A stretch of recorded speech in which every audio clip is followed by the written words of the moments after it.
Welcome to our January 24th regular school board meeting.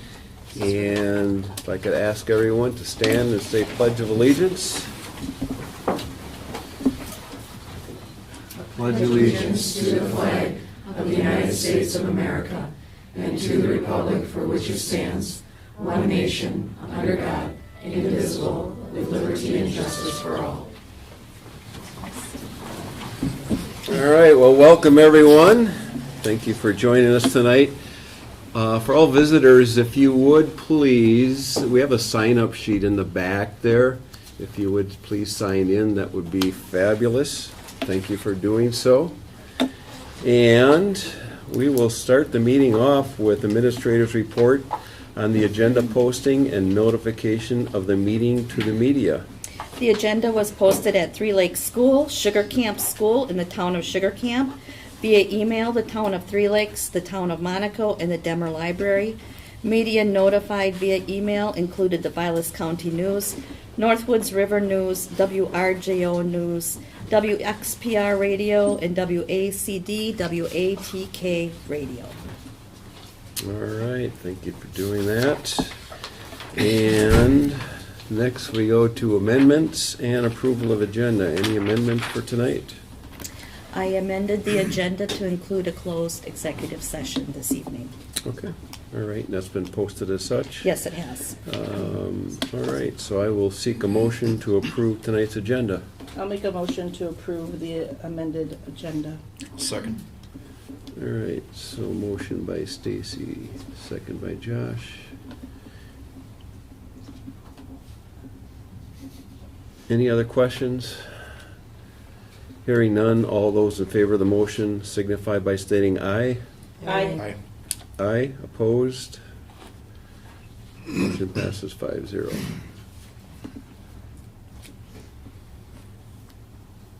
Next, we go to approving the minutes of the December 6, 2023 special meeting and December 20th, 2023 regular meeting. Take a motion for both or singular if you wish to do so. I'll make a motion to approve the minutes of the 12/6/23 special meeting and the 12/20/23 regular meeting as presented. Second. All right. Motion by Alicia, second by Michelle. Any other questions, comments on the minutes? All those in favor of the motion signify by stating aye. Aye. Aye, opposed? None heard. All right, next we go to approving the vouchers / check register for the period of December 15th, 2023 through January 18th, 2024. Make the motion to approve checks dated December 15th, 2023 through January 18th, 2024 for accounts payable ACH checks number 232400132 through 232400170. Regular checks number 129151 through 129269.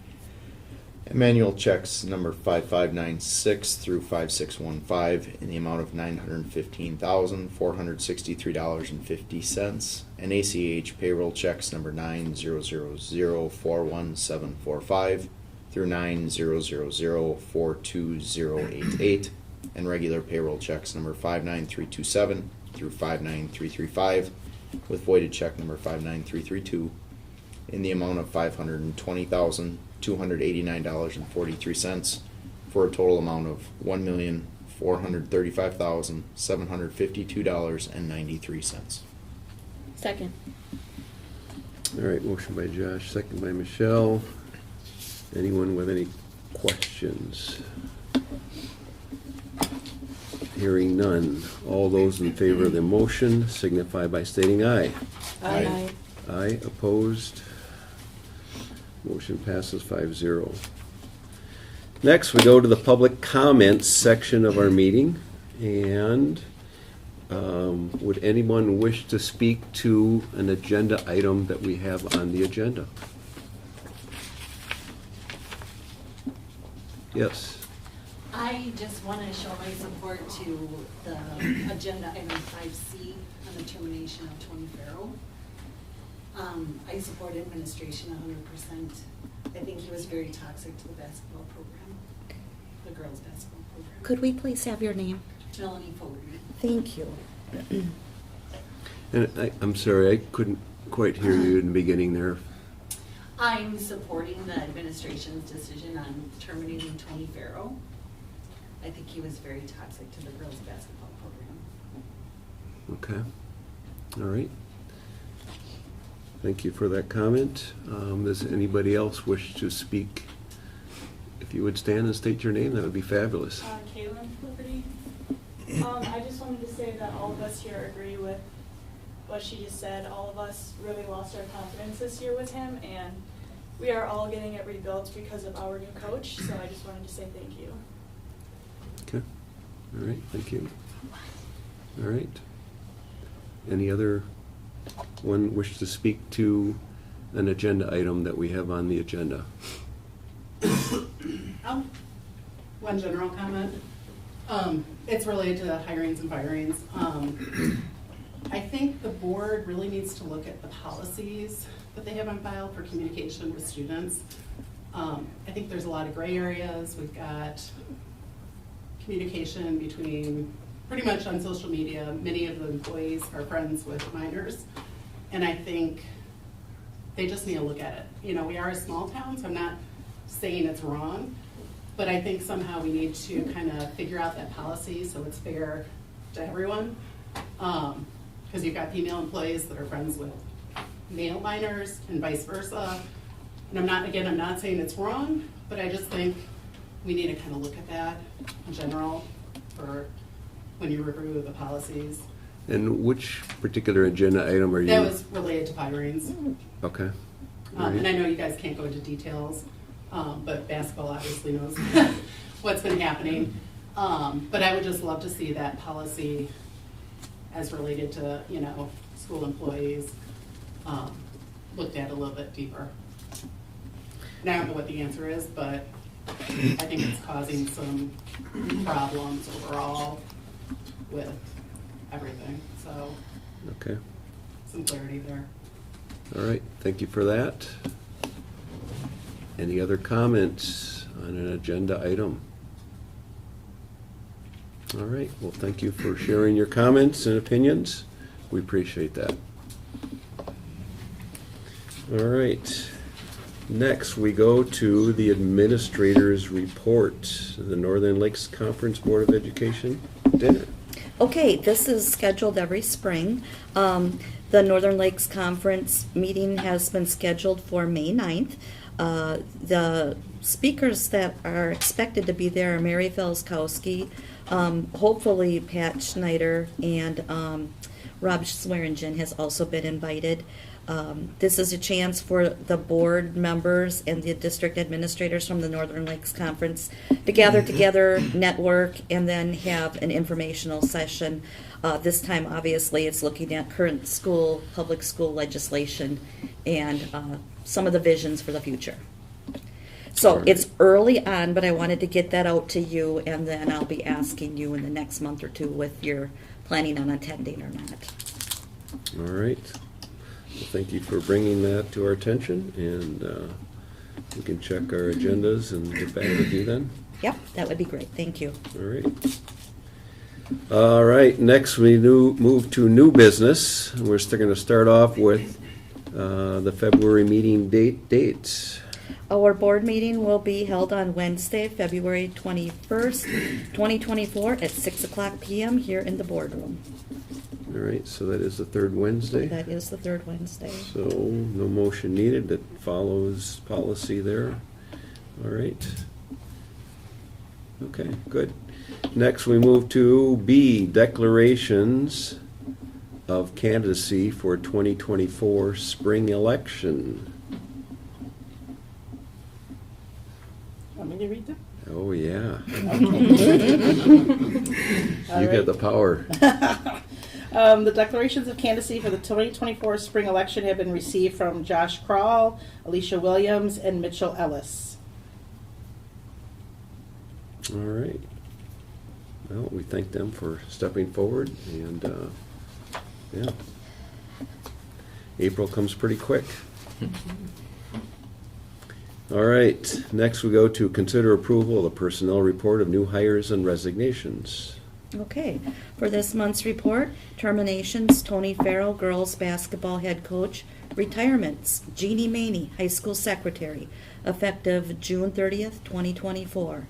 Hirings, Emily Weiss, paraprofessional, part-time, Rich Jabankowski, interim girls basketball head coach, William Casey Crump, junior high girl, I think that should be JV, shouldn't that? No. Oh, junior high? Okay, I'm sorry. I'm sorry, basketball people. Junior high girls basketball coach, Team A. Michelle Brown, junior high girls basketball coach, Team B. Craig Mandley, junior high girls basketball program assistant. And Ryan Bach, boys basketball program assistant. All right, so that's a report. If I could get a motion to approve that report. I'll make a motion to approve the personnel report as presented. Second.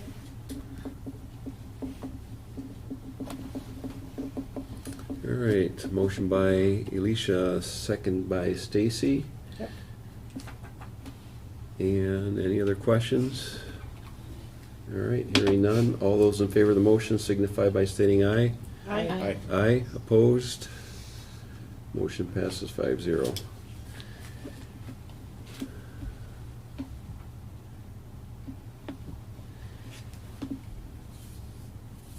Next, we go to consider approval of the Prom 2024 off-campus site approval. There we go. So I'll introduce Ada West. Ada is from the junior class, which, as you know, is always takes leadership of prom planning festivities.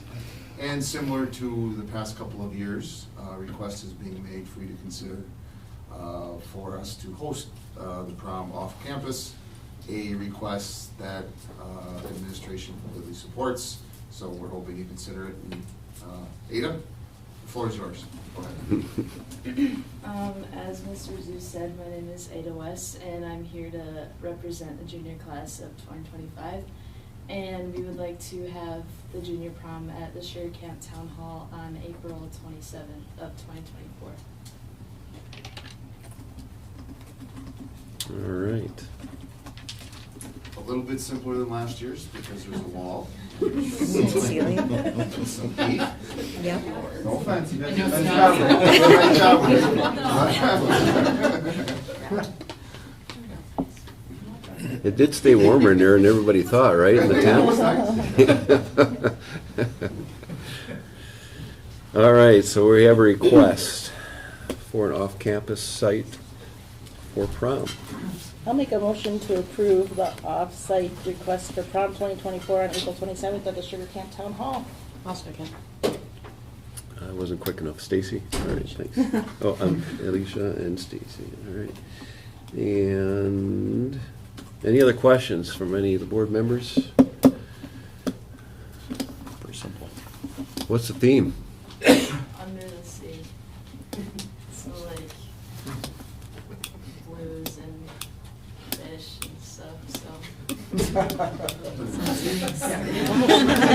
That's really original. I've never heard of that before for All right. Beautiful. Okay, well, And yes, the town hall is available. Their class has done the homework to check ahead. It is available for Okay. the 26th and 27th for setup. The event itself. good deal. All right. Okay, so we have a motion on the table and a second. All those in favor of the motion signify by stating aye. Aye. Aye. Aye, opposed. You're on your way. Good luck with that, and, yeah, looking forward to seeing it all decorated up. thank you. All right, and a pleasure meeting you.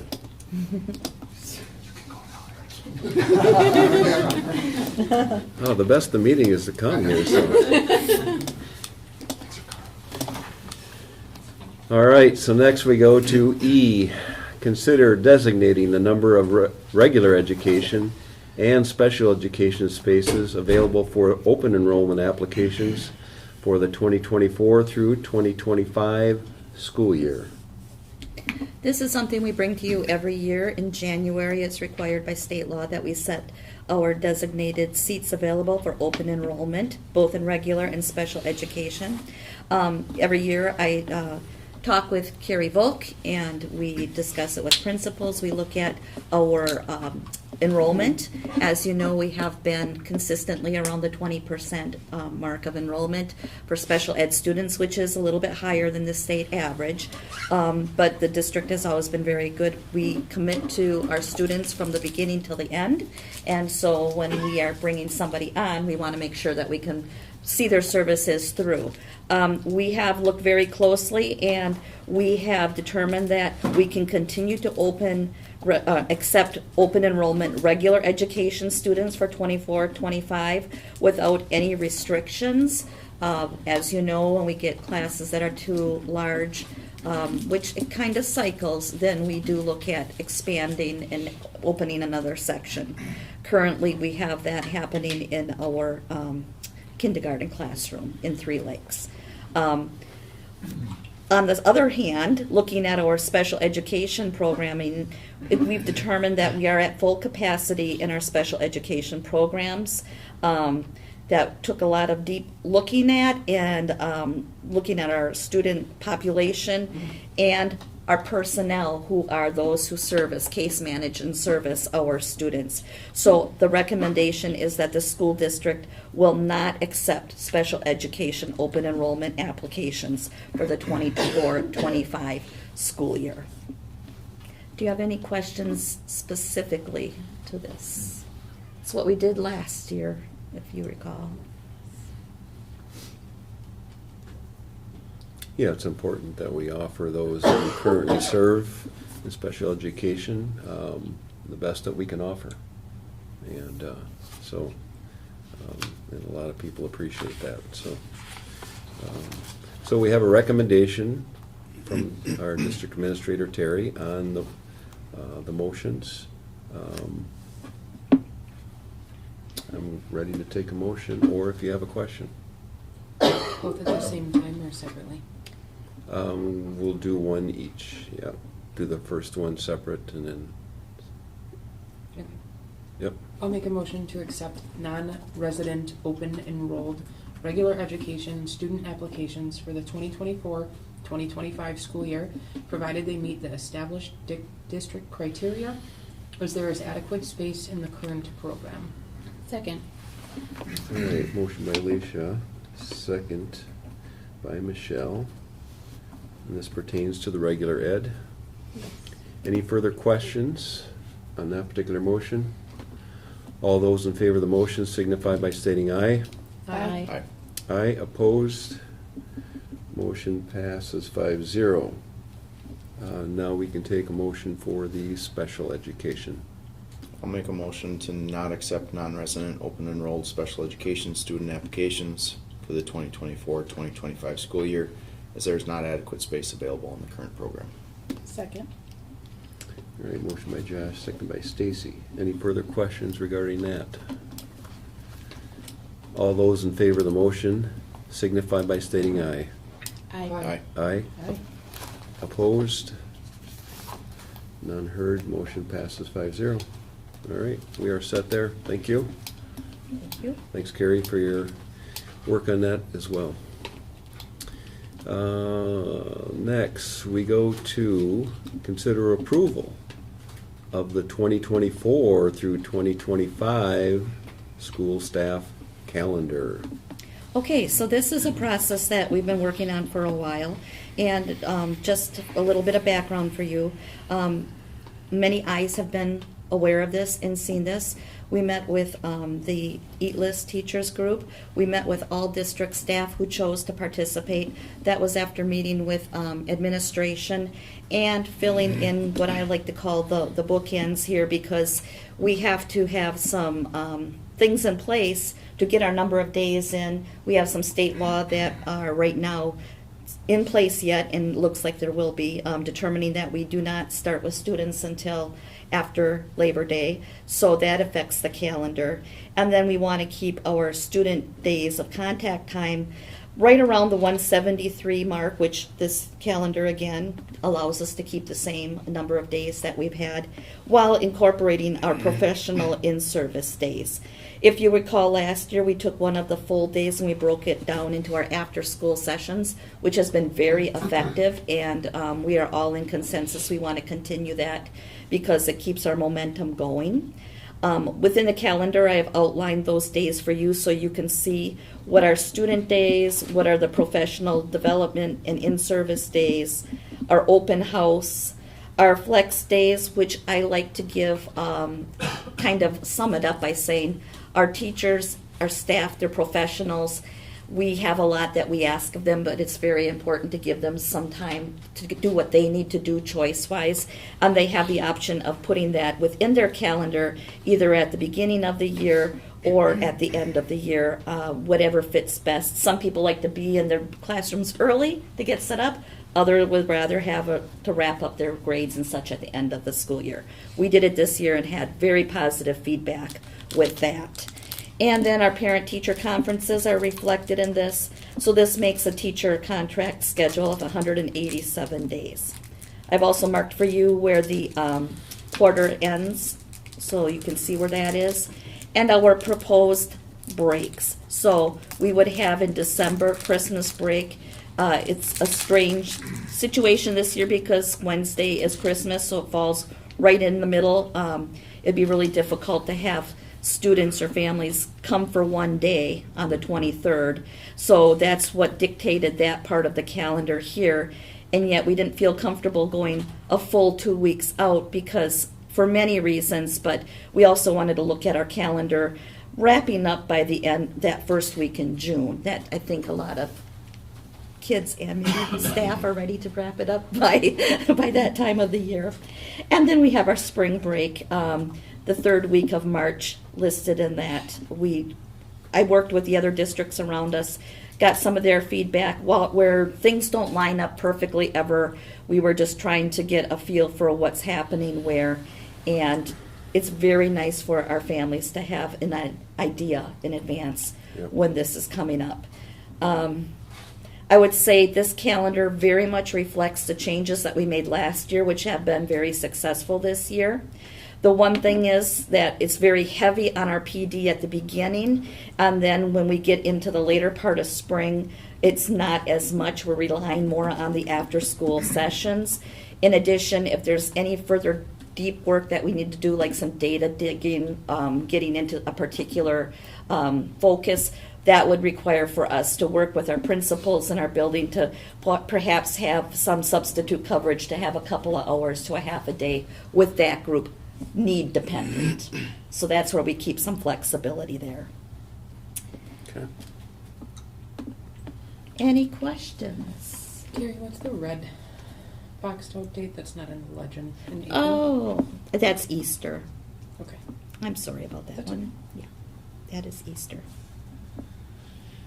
So does it affect graduation at all? I mean, No. typically we try and do, even though we're adding 3 days Mm-hmm. to the regular, to everybody else, it's not affecting the seniors? No, we'll keep our graduation as we would normally schedule it.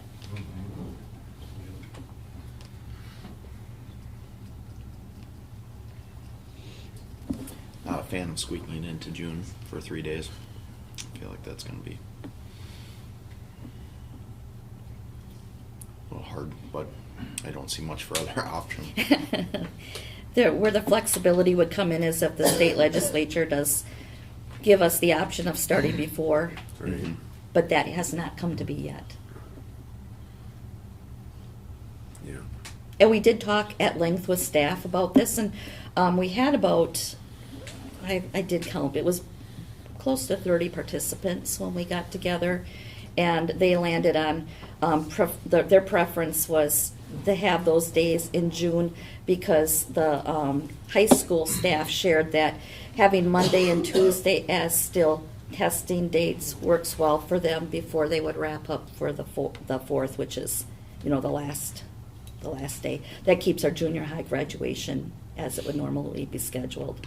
And the seniors aren't involved in those testing dates as it is. Mhm.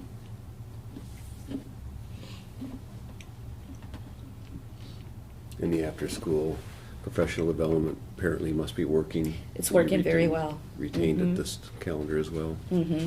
Okay. All right. Well, thank you for working on this and bringing this forward. Board members, any questions? Where does our spring break fall with the other districts, like Rhinelander and Pines? I don't know what Rylanders is yet. I hadn't seen a release calendar yet. It's not finalized. Is it? I'm looking at Michelle because I asked the question, I begged the question, and it was not I think fourth. approved on Monday, honestly. Oh, this Monday maybe? Yeah, but I don't Okay. remember what it said. Yeah, so this was determined. It's either the second or third week. Yeah. Northland Pines tries to do the 3rd or the 4th week of March.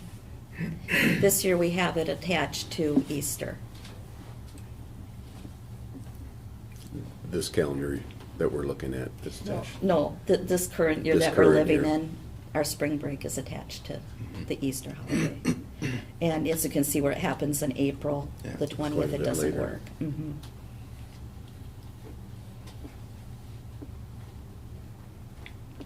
Okay, any other questions? So we're prepared to make a motion. I'll make a motion to approve the school staff calendar for the 2024-2025 school year as presented. I'll second. All right, motion by Stacy, second by Alicia. All those in favor of the motion signify by stating aye. Aye. Aye, opposed? None heard, motion passes 5-0. All right. Thank you for everyone's input, and, yeah, it's great to have that approved in advance, so. All right, next we go to consider approval of the hockey co-op with Rylander for 2024 through 2025 and 2025 through 2026 school years. This would be a pretty simple one. There isn't a whole lot of data that's needed for this because we currently have one student, and that's Keaton Kimberly Keating. He's the goalie for the team. The following year, we have no one that I'm aware of that would be playing. Now, the nice part about this, if you guys want to renew this, should someone want to play, we would have that opportunity. Rhinelanders more than welcomed us to do that, even though they are aware that we have no one that's gonna play at this point. But we don't have to pay anything for this either unless we have a student or students play. So it's basically, if you vote to do this, we would have that opportunity still available to us at no cost, should a student decide that they want to do that. So that's really all the data that I've got for you. There's really no other, I mean, it's just whether you guys want to just keep our name on the docket. Should we want to have a kid play, we would still have that opportunity. So it's a win-win in my opinion, so. Yep, yep. The current student that's playing, how long has that student played on the team? That's a good question. I haven't been around here that long, but I'm think assuming he's- he's. Yeah, I think he's always played. Yeah. He's Okay. for sure played the last 2 years. I thought he played previously at He might have Pines. played, yeah, did. he might have And He's then played he's, hockey all 4 years. Yeah. but he played with Pines. Previously was up. Yeah, there. but he's played with Okay. Rhinelander the last 2 seasons. So And it's good actually option. Really good to see our students over there as well. at We the do hockey have rink. one student, a young lady who played hockey last year and got injured. I don't know that she would ever want to rekindle that, but there's always the possibility of someone transferring in, wanting it, or deciding early or later on in their high school career if they want to. so. At this point, we don't have any names that No. have come forward, but that doesn't mean that we won't. Right, exactly. No, there's a couple of younger kids that do play that I'm sure will be coming through, but. Mhm. There's interest. All right, is someone prepared to make a motion? I'll make a motion to approve the hockey co-op with Rhinelander for the 2024, 2025, 2025, 2026 school years. I'll second. Motion by Stacy, second by Alicia. Any last questions? Hearing none, all those in favor of the motion signify by stating aye. Aye. Aye, opposed. Motion passes 5-0. All right. Thank you for your work on that. It was mostly Paulson that. Rhinelander's AD is considered the lead school. Don't give him credit for that.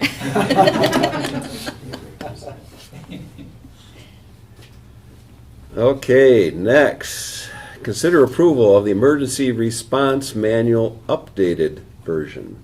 Okay, this manual was outdated, is a minimum way to say it. And there was a lot of checking and tracking down what the correct numbers were, the contact lists.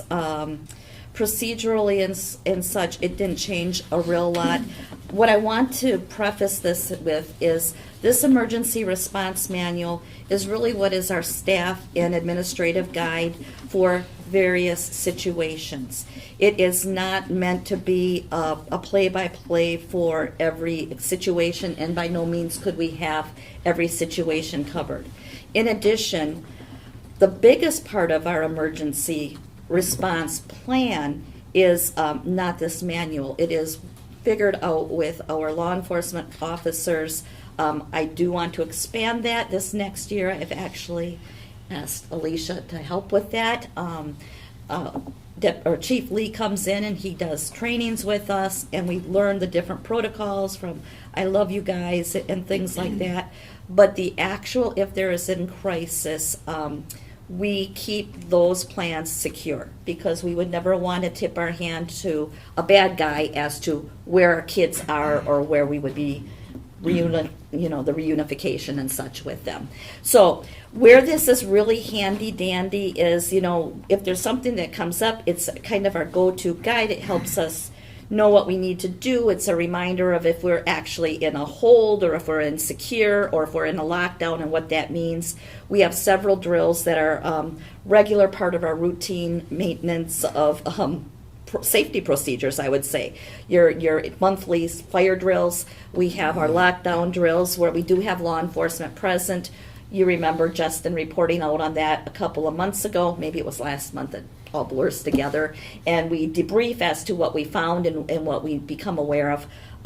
So this is what I like to call a living document, but we had to really get it up to speed and ready to go so we can have our principals share this updated version with our staff and go over it very carefully and have that in place.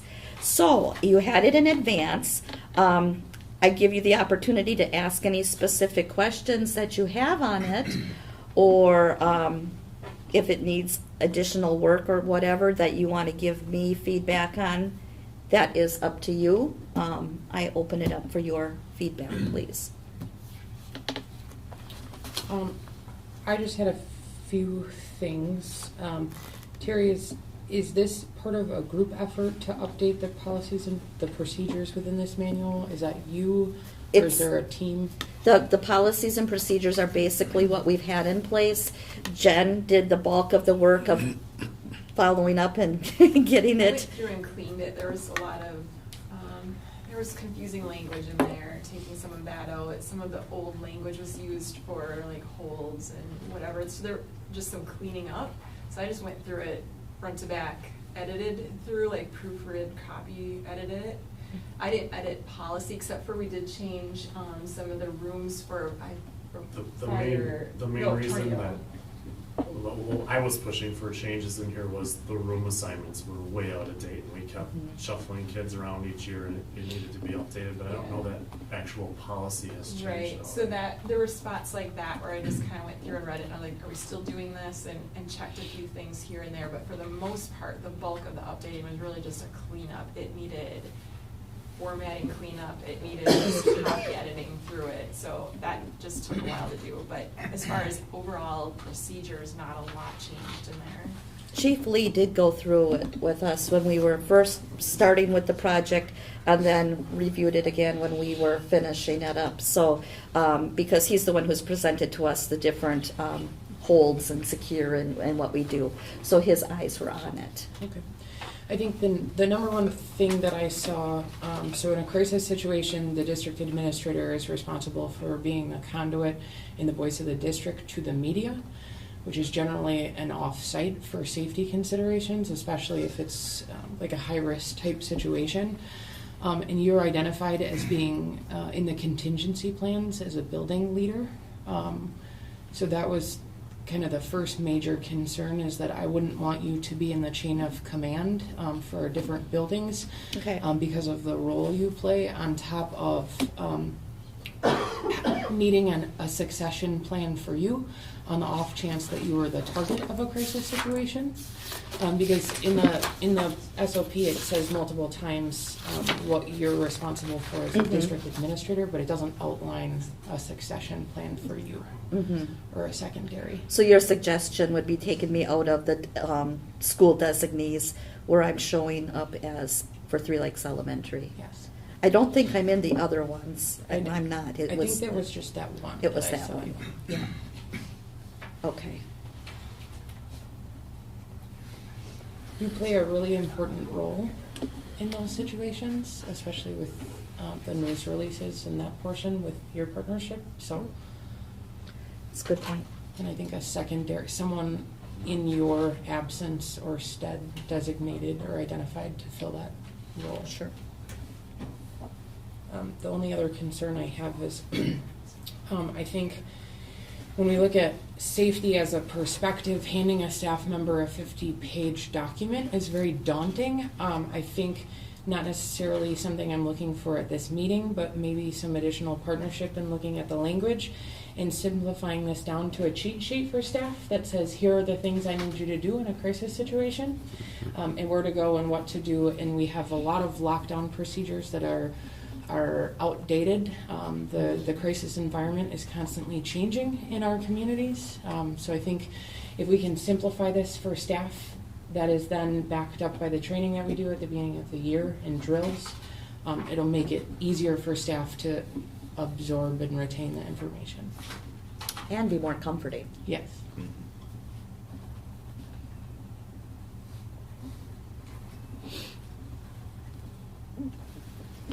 Anything else? For a This point. different time. Yes. Yes. We already had a preliminary discussion, Yes. yeah. Right, we want to become better, as always. So when the unexpected does happen, we're as prepared as one could possibly be.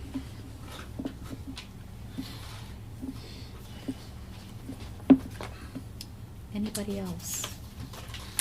Nothing other than seconding Alicia's comment on having a cheat sheet, Yeah. shortening it up. I mean, it's a lot. And granted, there's a lot of reasons for it to be a lot, but you need to be able to, And I've got to say. you gotta snap. Yeah. You gotta be Right. able to, you gotta be ready to go. Yep. So, And it was really condensed. It took a long From what it time to was. do that, just to get through it, but. I'm sure. I mean, like, after you read through it all, like, I know it pretty well now. There's a couple of mentions of school operator in the document. Who is that? The way I see that, and correct me if I'm wrong, any of the principals, I would say it's who picks up the phone, because if there's a crisis in the high school, it's not going to necessarily be a high school secretary or person picking it up. It could be Nikki in the elementary. We can't say that it's necessarily one because we don't know where it's at. And there might be better ways, and that's the stuff that was in there, was like generic language that we don't use. So Right. if you are seeing something like that is That would be carryover confusing. from what that was, that we probably should correct, I would say. So if there's something that doesn't fit us and we can't define it well enough like that, we need to change that. Is there a line in the school that you dial an extension that gets a human no matter what? They all All of do. them. We don't have a automated switchboard. No, I A mean, digital switchboard. so like, if there was a crisis situation, is there a number that goes to all of, like, say, all of the secretarial staff? So someone picks up. sure.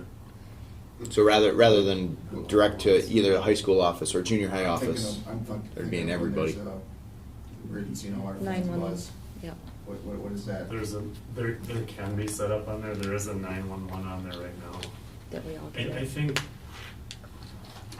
part of this is with the new system that we put in leading into fall here, we have to sit and look at this again with the new technology that we have. I think this was just meant as a cleanup to get us through the rest of the school Yep. year with the right room and assignments and stuff on there. I think there's a lot that we have to start looking at and planning and getting with Scott and other. And making it specific to us. I still think there's a lot of generic in there yet that we could fill in. So there is that capability, but it's not set up that way right now. So now our phone does like that, that's somebody dialed 911. If someone dials 911, it Gotcha. goes to the designated, it goes to every office, buzzes, and everyone runs. There are just some situations that don't necessarily need a dial to 911, but an upset student or Yeah. something Mhm. else that maybe where a teacher needs assistance, getting a contact with a human versus a voicemail is reassuring. The other question I had pertains to Steve's request to update the room in terms of evacuation. If you're in a room, how do I know where to go in a crisis situation in terms of an evacuation? The teacher in the room knows where they're supposed to go in each of the different 4 or 5 scenarios that we have in there. Mhm. There's also signs in every class. There are signs. There are signs, because I'm just thinking of different staff members in a room, substitutes. They're posted by the doors. They are? Yes. Okay, all right. And the communication that we have shared is, you wouldn't say, I'm leaving this location to go to the designated room. If there's somebody in the hall or if there's a crisis, they would go into that room and then we communicate so we know where students or staff would be. Okay. The rooms, Mike, were mainly the tornado drill piece. Right, yep. That's, the rest of them, it's shelter in place, right? Okay. In, lastly, because I didn't see it, is there, I know you worked with the reunification plans for the I Love You guys. Is there specific outlined areas that the staff know and train on for that meeting location? We do that at in-service, but as I've shared with you, I'd like to get more in-depth with it. This year, we had more of a brief in-service. I think that it's time that we have more training focused on that. I would like to say yes, they know, but again, when you're in a crisis situation, we have everything prepared. Chief Lee has worked with us with our emergency bay kits and stuff with that nature, but we do need to have more in real time. In one of the sessions I was at down in Milwaukee, specifically talked about safety, and it was a student-centered safety topic. And what they stress, of course, they talked about all the different options that a district has to put in place in terms of, physical barriers, et cetera. But their focus was mainly on educating the students and training and making sure that, in a crisis situation as much as possible without inducing fear and anxiety, but basically making sure that they understand how to react in these different situations. It was an interesting discussion, and so again, that might be something that we consider too when the next go round. So there we go. Any others? Is this on our website or is this just kept in-house? This is in-house at the moment. I mean, I haven't. It's such an internal document. Right. You don't want that Yeah. anywhere. No. I don't believe it's ever been on. No. I haven't seen it. Yeah. It should not be. No. Right. No, No, it I agree. shouldn't. That's why I was asking. I was hoping it was not on our No. website. Yep. All right. Someone prepared to make a motion? I'll make a motion to approve the updated version of the emergency response manual. Second. All right, motion by Alicia, second by Josh. Last call for questions. All those in favor of the motion signify by stating aye. Aye. Aye, opposed. Motion passes 5-0. Thank you for all the work that's gone in the update. It was definitely needed, and it sounds like you have high goals for making it better next time, A so, lot of hard returns in that document. A lot of hard returns. yeah. All right. Next, we go to I, Nexus Facilities Study Update. Who's starting us off? I'll start us off All here right, for Terry. just a moment, if you don't mind, and then I'll turn it over to Rob Brown and Brian Winterly. Am I saying your name correctly? Pretty good, huh? Yeah. I should just say Rob and Brian. So, I just want to backtrack a little bit because time does tend to fly by quickly, and it was last February that you all approved that we would go forward with developing the comprehensive facilities study. And that is what you now have in front of you, that has been put together after the assessment of the buildings, our needs, and it's very complete and thorough, and we actually have some numbers with costs. I would like to remind the board when they're looking at this, because it's not like an all or nothing. It's what is immediate, what is like a 1 to 5 year plan, what would be a 5 to 10 year plan, what is a necessity right now. Probably we should be thinking about it in the sooner than the later, which Dave and I met today, and Jack and I talk frequently, and we're already planned pretty much, Jack, for the summer. We know what we need to do because you have to be that much in advance. And then we talk really about what the needs are, what the wants are, and then what I call wishes, because that doesn't necessarily, that's even a step above. We've tried to listen just internally here with our admin staff, the teachers, paraprofessional staff, custodians, get a real good feel for what they see. But it would be so much more than this. As we would develop a plan, it would involve more people and more input. So with that, that's fine, I'll turn it over to both of you. Great. Very good. Okay. Well, and if I may, before we get into the report, I was in Milwaukee as well last week. And I think I've shared with most of you that I serve on the Hudson School Board, and I was in one of the general sessions. And Mike received his 20-year certificate for 20 years of service. And so it's hard to get through one term, much less 7. So thank you very much for your service.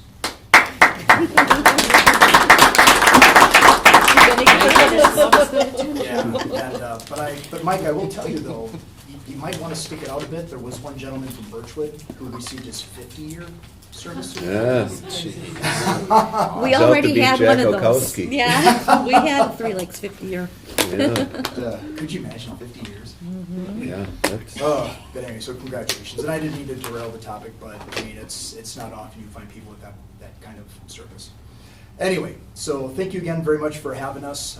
As Terry said, it's even before February, I had been talking with you guys about long-term facility planning and just what might that look like, because talking to Terry, curb appeal is important, but you also had deferred maintenance and other academic goals that you had for your facility.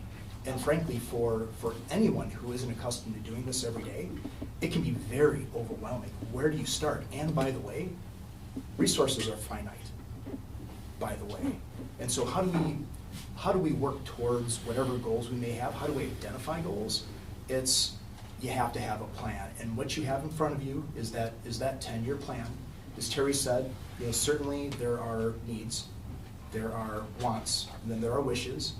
But the nice thing about your 10-year plan is we're not looking at doing all of it at once. And we'll work together with administration, with the board, and ultimately your community on what should happen when, and what does this look like. And so the purpose of tonight is just to introduce the plan. We're not talking about community engagement, we're not talking about down selecting or prioritizing, we're not talking about any of that. That'll happen as the next step with Terry and her administration team, just to see what bookends are from their perspective, and that'll be brought back to you all. February, perhaps March, depending on where Terry and her team are at. And so anyway, what we have behind you is just a quick presentation. My part is going to be fairly brief, and then I'll turn it over to Brian and let him really get into the nuts and bolts of what's all included in this work. And so here's our agenda. Some of the stuff that we're about to share, I believe the board has seen. The reason I bring this up, first off, we're in a public meeting, we want to make sure the public's aware. And secondly, it's also important to make sure that seeing it just once doesn't tend to set it. So it's always nice to see it twice, and then if you have questions or whatever. And by the way, if you have questions at all, feel free to speak up. This is intended to be more of a conversation, but we're certainly happy to have more of it on our side. So our planning process, this is the process by which we've been following since we started last February.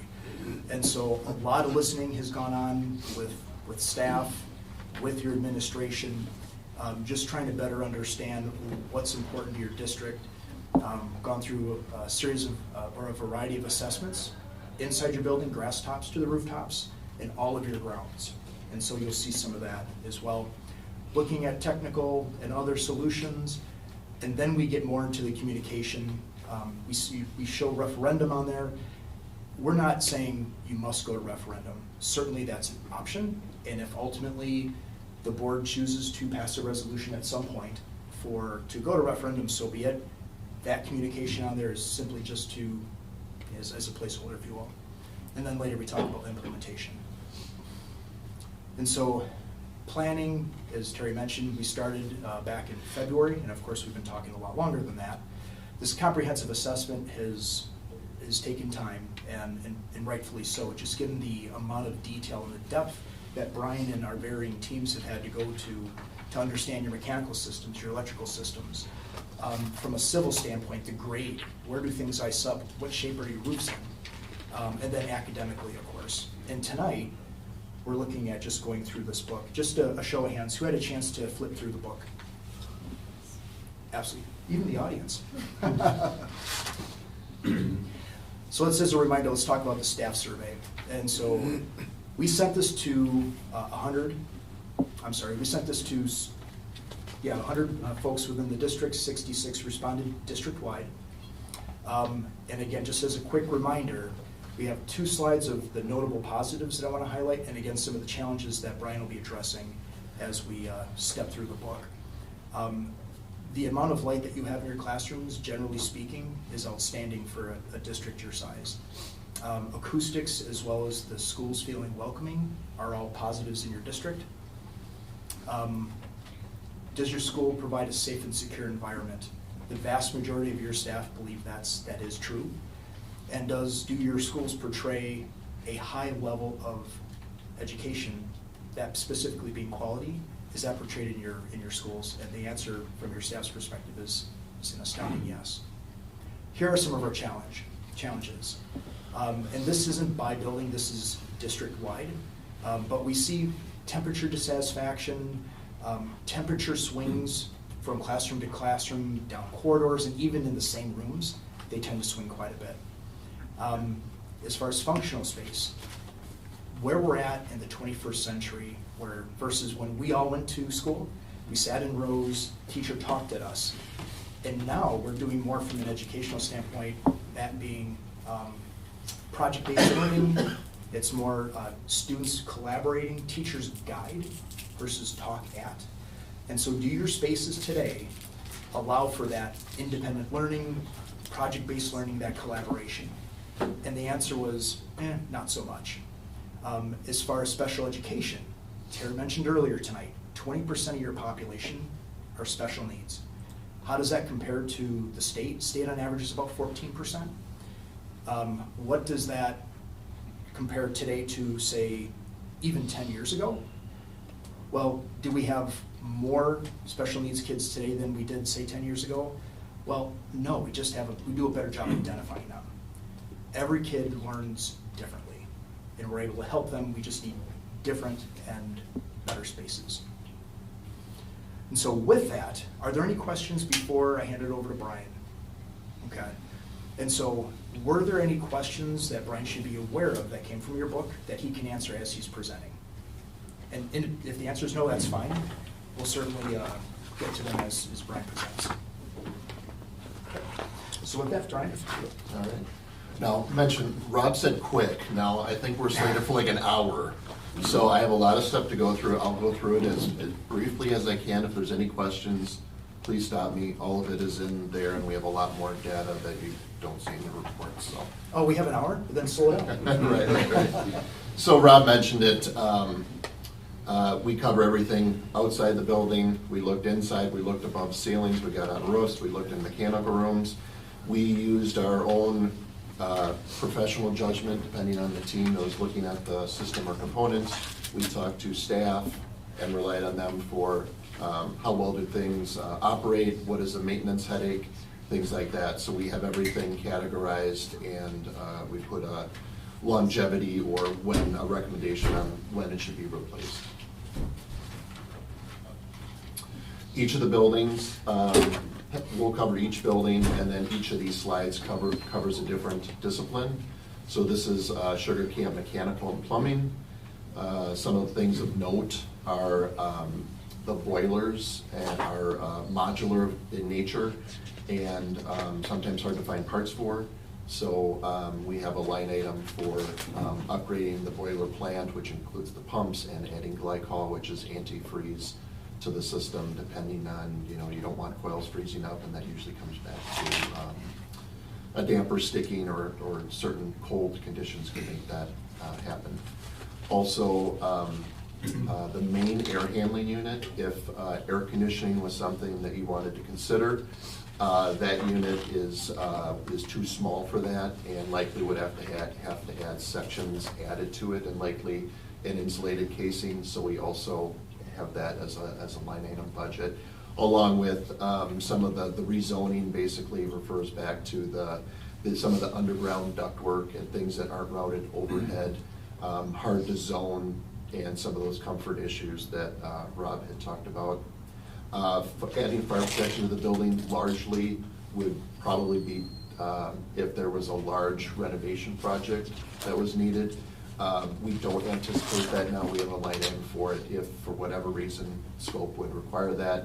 And then HVAC retro commissioning, that is the process of taking any good parts of your HVAC and optimizing them, making sure that all the controls, the thermostats, the dampers, the valves, everything is doing exactly what it's supposed to be. So it's more of a personnel process of making sure the controls contractor and Nexus personnel and custodians are all watching everything work. And usually that ends up with improving energy, reducing or increasing the amount of ventilation depending on where you're at. But basically not using any more energy than you need to, but providing the amount of ventilation that everybody deserves. Electrical and technology, power infrastructure upgrades, original power service for Sugar Camp. Probably not original, because I think the schools had quite a few renovations, but it's old enough that, again, if you wanted to add air conditioning, that's something you would need to upgrade your service to for that amp draw for a chiller. Adding an emergency generator is a line item also to cover any cooler, freezer, IT, kitchen work, any DDC controls, heating, things like that, that if you do have a large or prolonged power outage, that you would want to protect your building there. We also looked at adding outlets to classrooms. Anything probably before the 1990s has inadequate power in the classrooms, just for the amount of one-to-one devices that are needed in classrooms today. We also have the line item for replacing the card access system that is currently in the building, and also upgrading the cameras and adding 4 more cameras where there were some spotty areas. I think most of them were outside, but yeah, that's something that we would get into a design process if that's upon a successful referendum. And just as a reminder, you're going to see a lot. There's a lot captured in that book. Please keep in mind, we're not saying you must do all of this now. The intent of this is we've identified, we're providing information, and our goal is to work together on what a 10-year plan looks like, and we can prioritize of all of this. What are those things you want to tackle now, and then through your Fund 46 or other funding mechanisms, over time, how do you want to tackle them? all of this will provide more visibility to your public and help all of us have a plan over time. So again, not all right now. Yep. Sorry about that. Yep. We look at everything across the table. It's your project, so you help guide us on what the project includes. Building envelope. So we looked at repointing any masonry where bricks were either falling out or there was grout or sealants that were needed. Any lintels, the lintels are the structure over windows. If any of those start to rust, that is usually that you could lead to a failure of masonry in the window down the road. So we identified those as well. There is, I believe, the last remaining wood window, I think, in the office that you guys have done a great job replacing some of those already. So that's just one that hasn't been done to date. And then there were several exterior doors. I believe it was the main entrance doors and then the gym exterior doors. Those two sets of doors were in need of replacement. Site and civil, we show some pictures and kind of an aerial view of that. Several items included, there's an asphalt tripping hazard likely where there might have been an old basketball hoop there. Fairly easy fix. Talking to Jack this summer, there was some, when it rains, there's rainwater comes into the building, so regrading the asphalt away from the building would be good so that you don't have any water coming in. There's no sandbagging involved, and when it gets cold and icy, that doesn't become a slip and fall hazard. Along with number 3, right as you come off the main parking lot, entering the building, there's also a low spot there where water collects, and until it evaporates, it'll freeze and cause a slipping issue. And then lastly, looking at some parking lot drainage solutions. You have a French drain right where that 4A, 4B is right now, just north of the parking lot. It doesn't do the best job right now, so we have two different options there. One is to provide a better French drain solution at that location. The other one was to actually pipe it away kind of to where your pond is in the northwest corner of the property. Interior finishes, ceilings, flooring, walls. We graded all this, and I'm advancing to the next plans that'll show. These are what shows by 4 doors, 4 casework. These are the plans that we've got a plan for each building that shows the type of ceiling, the amount of square footage of it, the priority level that we set as our professional opinion. It's subjective. We try to err on the very conservative side that it has to be in rough shape to replace. So ACT is acoustical ceiling tile. That's what we all have know for most ceiling tiles. Chipboard is drywall. Anything exposed would be likely a painted solution. So we've got these maps for ceiling, for flooring. Most districts have a lot of flooring going on, but over time, if you can standardize to the LVT or that luxury vinyl tile that you've kind of standardized on, you could maybe eliminate some of the other miscellaneous flooring you have going on. And if you could go back one. Mm-hmm. And so with the legend that you see here again, in line with that 10-year plan, regardless of what we do now, we'll be able to continue to look at this and see what is your current state, what do you have, where, when, and age. So this all becomes very handy over time. Yep. Yep, anything in that 0 to 5 year is something that we probably want to look at first, if that's something you want to consider for carpet areas. And that's something we're more than happy to, slice and dice and take tours, and if some are better than others upon, re-looking at it, we're happy to add or exclude scopes as people start to get familiar with the finishes and kind of the plans involved. And then this is kind of the catch-all, which is walls, doors, casework, and lockers. Again, you would focus on the areas that are listed for 0 to 5 years. They all have that common color legend, and if anybody's seen the PDF, that's where really you can zoom in and see more of it. This just kind of shows you an example of the level of detail we have for the finishes. Any questions on Sugar Camp? This is just deferred maintenance. Three Lakes, the slides will be the same. This is all pertinent to Three Lakes. There's some common themes when you look at heating water boilers, pumps, the glycol, similar to Sugar Camp, along with the need for air conditioning. Some of the systems already have direct expansion or DX air conditioning with condensing units. We looked at it as a solution if we have an option if you were to air condition the air handlers that do not have cooling, and then we also have an option to extend like a chilled water instead of your direct expansion refrigerant piping like you have in your house, to convert that over. So you don't have to deal with two types of different systems, and it'll all be on one common chiller or chillers outside the building, feeding cold water to all your air handlers. There are several air handlers.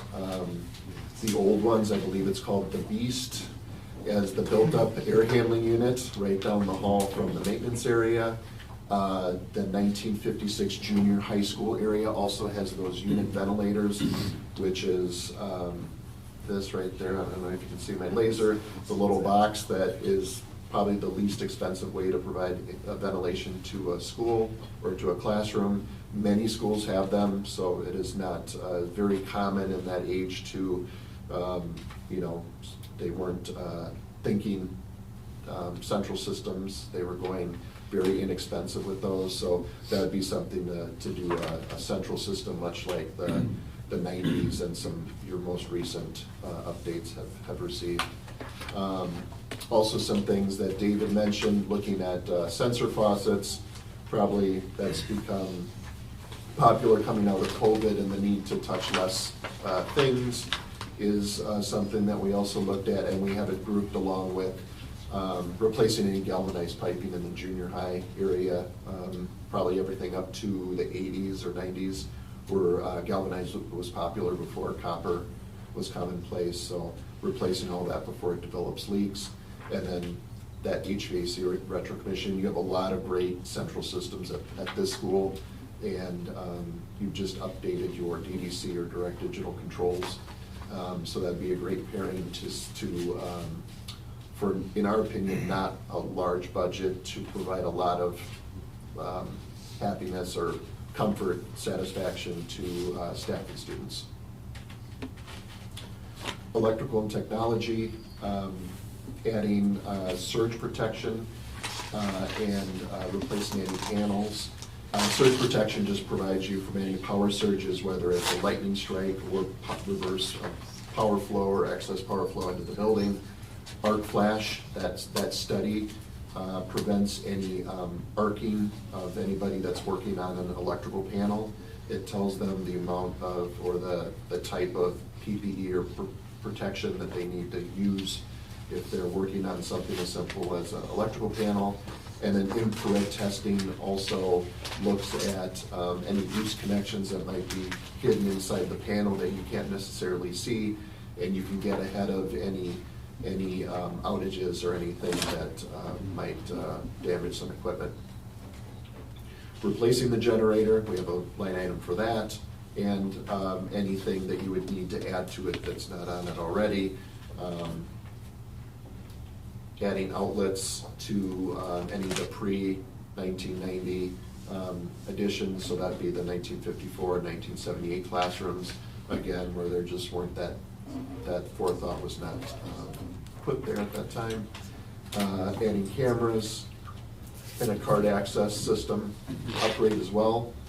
And then we also have a line item for fire alarm replacement with the voice over an IP. That just means that you're, when you have an event, that each device has an addressable location, that the fire department would know exactly the room to go to and not have to listen for or get word of mouth of where the fire is, or do some hunting so you can track down any event faster. Building envelope, the day the envelope consultant was here, you got a downpour here, and it actually identified something that there is a lack of overflow drains in the middle of the building. I would say probably in that junior high area that I told Dave Kirby, and he got up and there was just a bunch of leaves and everything, but it shows the need for overflows and drainage and to provide an emergency, because you don't want the roof caving in or a catastrophic event. And also replacing the skylight, and I'm guessing in your climate, a little bit of snow would cover that up pretty easily. So just, raising that up and when it would be replaced. Repointing some of the masonry, again, that is brickwork, tuck pointing, making sure that any bricks that are cracked are replaced, and there's not an expansion joint or a freeze thaw condition that's and going to be an issue. There are a lot of original 1992 wood windows, like the ones in this room, for example, that in our climate just condense, rot faster than others, and that was very common in this time period, that in the 90s you saw that whoever the window rep was, if it was Pella, they were selling a lot of those windows for schools. And then exterior door replacement. Again, there's a smattering of those that the steel doors with salt and water don't fare well, so would recommend an FRP, or basically a plastic or aluminum framed door system, and that's what we have budgeted accordingly. Site civil, some interesting things, sinkhole by the library. So if you're by the front of that library, just that one for us is without any digging. It's hard for us to, we do have a budget associated with it, but it's basically excavation, getting down, and then grouting or sealing and making sure that that's not going into like a sanitary or storm pipe. Right there. Yep. Regrading, adding drainage, doors 17, 18. A lot of that is, so if you see the sandbags here, that is making sure that we want to eliminate any of the spring thaw that happens and wants to come in right through Steve's elementary doors on the southeast corner. So that would be probably a regrade and probably provide some sort of slot drain to prevent it from even getting to the doors. Definitely don't want that coming into the building. There are miscellaneous sidewalk replacements shown for multiple doors into the building, and then a low settled storm inlet that I believe is right down there, right by the pickup drop-off area. So this shows all of those measures, anything that that's all in your report, so all of those are identified.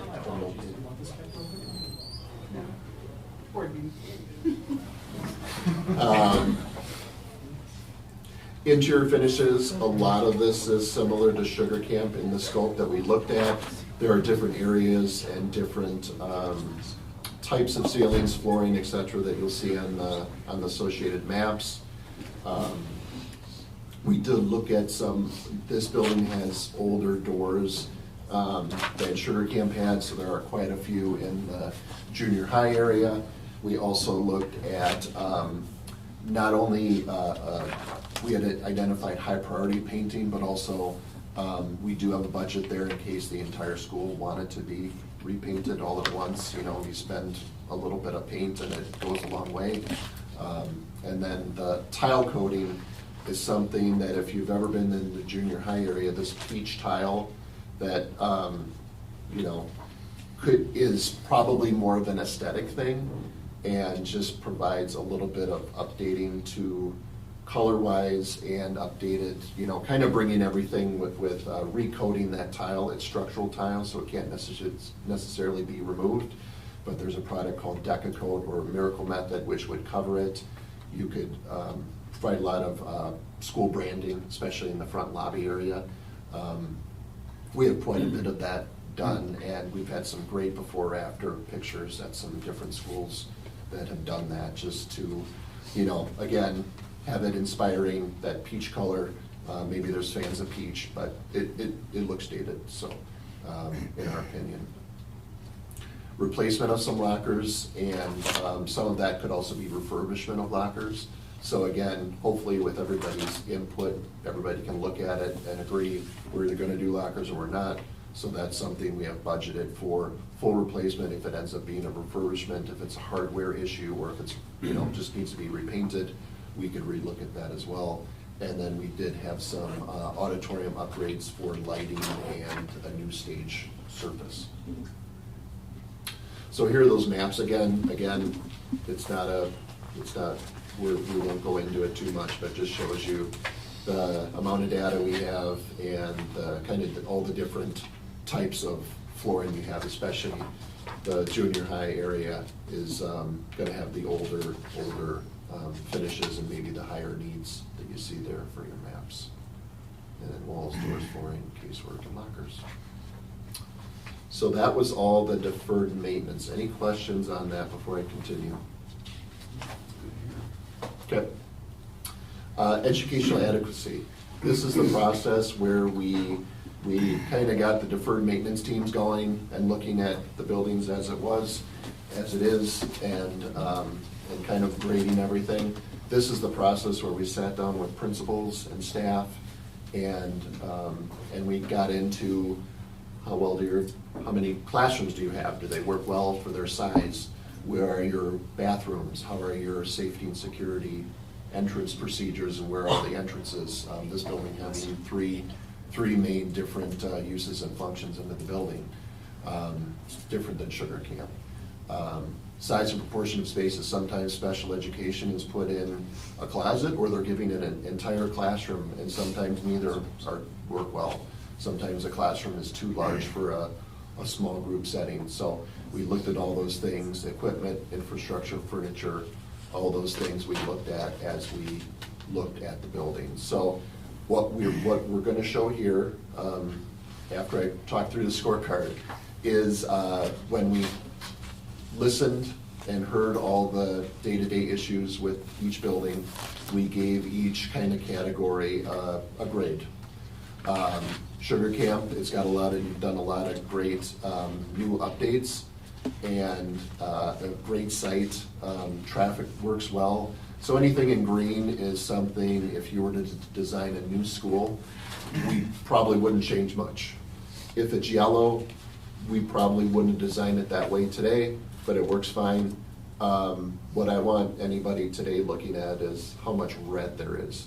A brand new school today should have all green. Your schools, there's gonna be quite a few yellows, because it's just a different way of doing things. It's working fine for you guys, and teachers and staff are so adaptable, and so are students, so everybody just gets by with, you know, some spaces and where they're located. And then I think here at Sugar Camp, the only thing that we gave a red was flexible learning spaces. If students need to pop out of classrooms, where do they go? They're either gonna be in the hallway, a vestibule, or they're gonna find a little corner to either record something or meet as a group. So again, this is just our first blush at it, and it helps guide us to where are some improvements that can be made in the schools. So these plans, when you look at them, there's a lot going on, especially if I have a minute or two to talk about them. We spent quite a bit of time reviewing this and refining these and getting to the point where we feel comfortable bringing it to the group. Anything in blue is a remodeled area. Anything in green is an addition onto the building, and that theme is consistent across both schools. And then we have enlarged areas that we can get into, but what it does is it helps us prove a concept, and with that concept, we can provide a budget. And then later on, if you went to referendum and if a referendum passed, a design process would flush out any, door swings, how many doors, where do we want the, refining all those characteristics. So what this does is gives us an order of magnitude.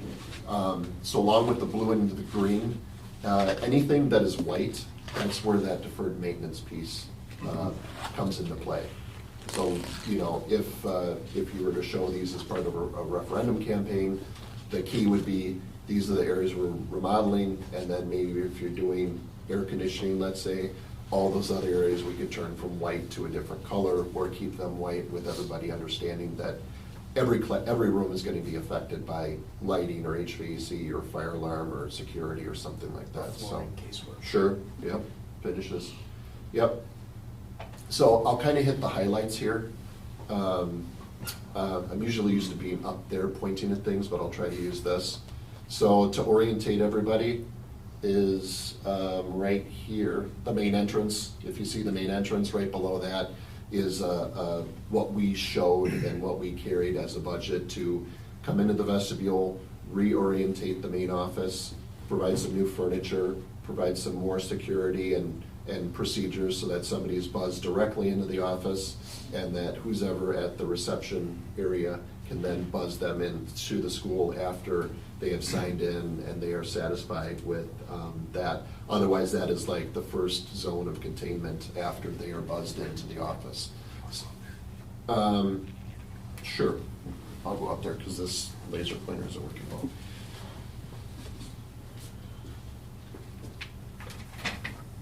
All right, so here's the main entry. Here's this procedure where somebody would walk through it, through the door, check in, and then we've got some seating areas, and then we actually added a door for this down the hall so that it is truly contained just to that area. That is one thing we looked at. We also looked at upgrading the STEM lab, great little area, the Lego wall, adding sinks, some furniture, electrical drops, giving it just more of a techie and STEM lab feel. Added a door to the conference room that was requested between this and the faculty, just for, you know, faculty uses this for a lunchroom, or it could use for a little bit more better flow for staff. Special ed suite here, rearrange that over here. So this room would remain the same. There's a couple doors coming in from the library into this suite. So remove some of those doors, isolated it. Split the guidance and I think it's guidance and title, or guidance and speech right now. Make that a smaller room because it doesn't need that full space. Put in the sensory room, which is here off this main office here. Added a special ed toilet with shower, lift, changing table, etc. in that space. Provided a laundry that could be accessible for anybody in the building. That door could also move right off of this office if needed. And by doing that, we gain a little bit more space in this area, provide laundry for everybody else. And then up here, speech in that title room would, again, somewhere that special ed doesn't need that entire space.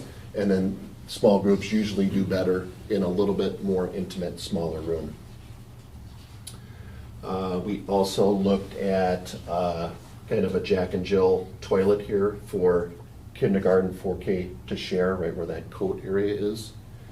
And then we looked at, this is one option, and then I'll flip to the other options we looked at. So to expand this 4K room, it isn't as easy as just to say we want this much more space because of fire ratings and walls. So we are showing a whole new 4K classroom down this wing. And then if that happened, that 4K room likely would become a special ed room, or, you know, working with, you know, what's going on here and here. If special needs, again, is what this room wants to be, probably would be up for some debate. And then this is where we had the separating the gym and the lunch functions, showing a cafeteria here, flipping the kitchen so that the transaction window and dish window is on this side, and also wanting to have more of a larger kitchen, providing the cooler freezer in this area here, and providing a better receiving sequence and not having to go through the gym as they do, as Jack has to do right now to get into the kitchen. And again, all of these you can do one, two, or all of it, but these two some of this would vary if you did this one or that one or both of them in conjunction. And then along with that, this is the cafeteria.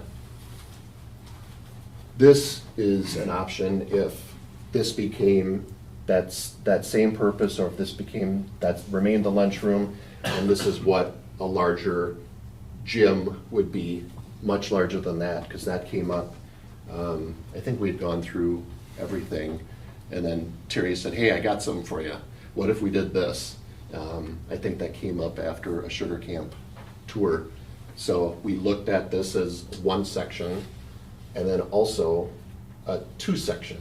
And it changes around a little bit. And then really what that would do is really enable that to become more of a cafeteria, and you could add windows, clouds, and really isolate that for the purpose it really has for a cafeteria. But again, we are providing options. You never would do all of these. You would pick one of them or none of them. So it's kind of this or that. Make sense? Yes. All right. I'll just stay up here because I'll be looking at floor plans again here soon. We split the functions of the building between the elementary and then the junior senior high. So again, the safety issue in coming into the elementary and the pickup drop-off area were two that we noted of something we definitely want to address and take a look at. And then junior senior high, again, I think the building aesthetics more came into the, you come into the front lobby, are you excited to learn? And sometimes the tile and the front lobby is something that we heard is something that really needs to be improved. And then those flexible breakout spaces are noted in red as well. This is the overall plan, and just meant to orientate you. We kind of start A, B, C, D, so that's kind of how we'll go through the building, starting at the elementary. The disconnect between the office and the vestibule, obviously a safety issue. So what we looked at was these areas are all tiny tykes right now, which is not being used. So we looked at what would an office look like if somebody, again, like Sugar Camp, using the vestibule as your first entry out of the cold, and then coming into the space with a waiting area, reception, and having principal, special ed office, conference, nurse, toilet, and worked hard to get all the visuals and lines of sight, because if reception leaves, whoever here, you kind of have to cover for everybody in the office depending on what's going on that day. So that is a option to move the office from there to this area right there. We also got to talking about the 3rd through 6th graders here. These bathrooms are dedicated to 4K through 2nd, and these kiddos here have to go around the corner and a little bit longer distance to use these bathrooms, a little bit closer to the auditorium. So what we had was there's some classrooms that are open or flexible. So we looked at kind of that long distance learning. 3rd would move from there to there, and this is kind of right at the intersection that provides another toilet group exit or entrance right off of the corridor, easy to supervise, and then a small group space, part of that classroom that you want to have the toilets right off of the main corridor, and provide again a small group space, and provide a little bit of a book cubby area to replace the function of the book room for that long distance learning. And let's see, we also added some toilets here. Again, not knowing this area is right off the vestibule. This could be a really nice spot for groups to use, community room space. We added a couple toilets there, kind of to where the nurse was, because that function is going to move outward. And then in the tiny tykes area down here, there was also some functions that need to go there, as far as LGI is something that's lacking in the building, as well as an area for professional development staff planning. And this just happens to be a really nice area right off the Commons cafeteria that you could also use for overflow, or maybe something that you could earn that as a space to have lunch.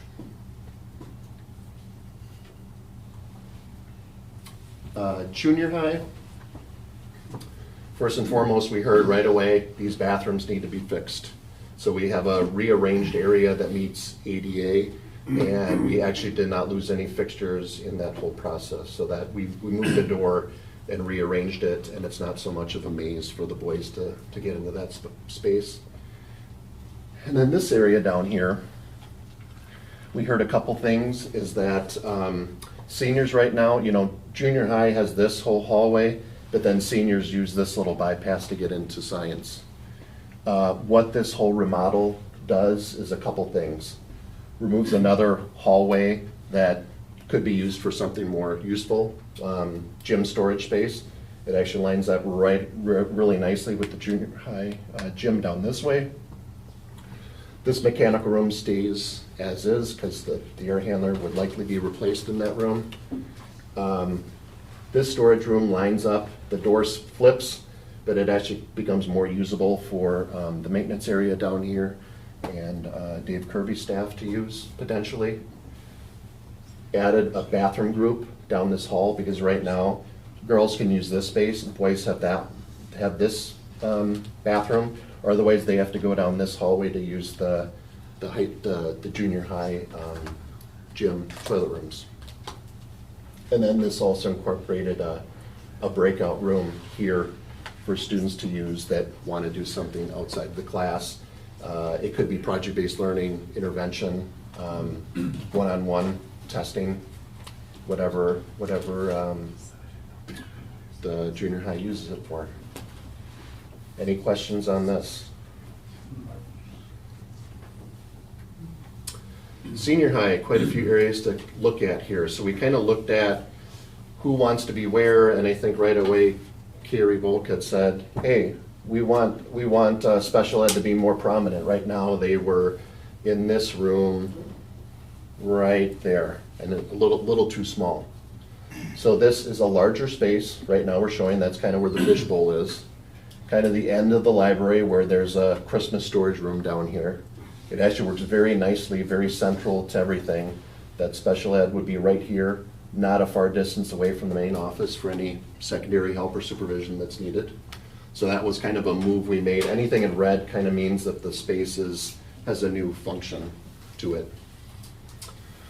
Let me see here. I'm going to save the additions for last in green here. We also looked at some breakout rooms here. So that room right now would be unused. So we added a window, and that could be used either as part of tech ed or for anybody else in the building that wanted to use it.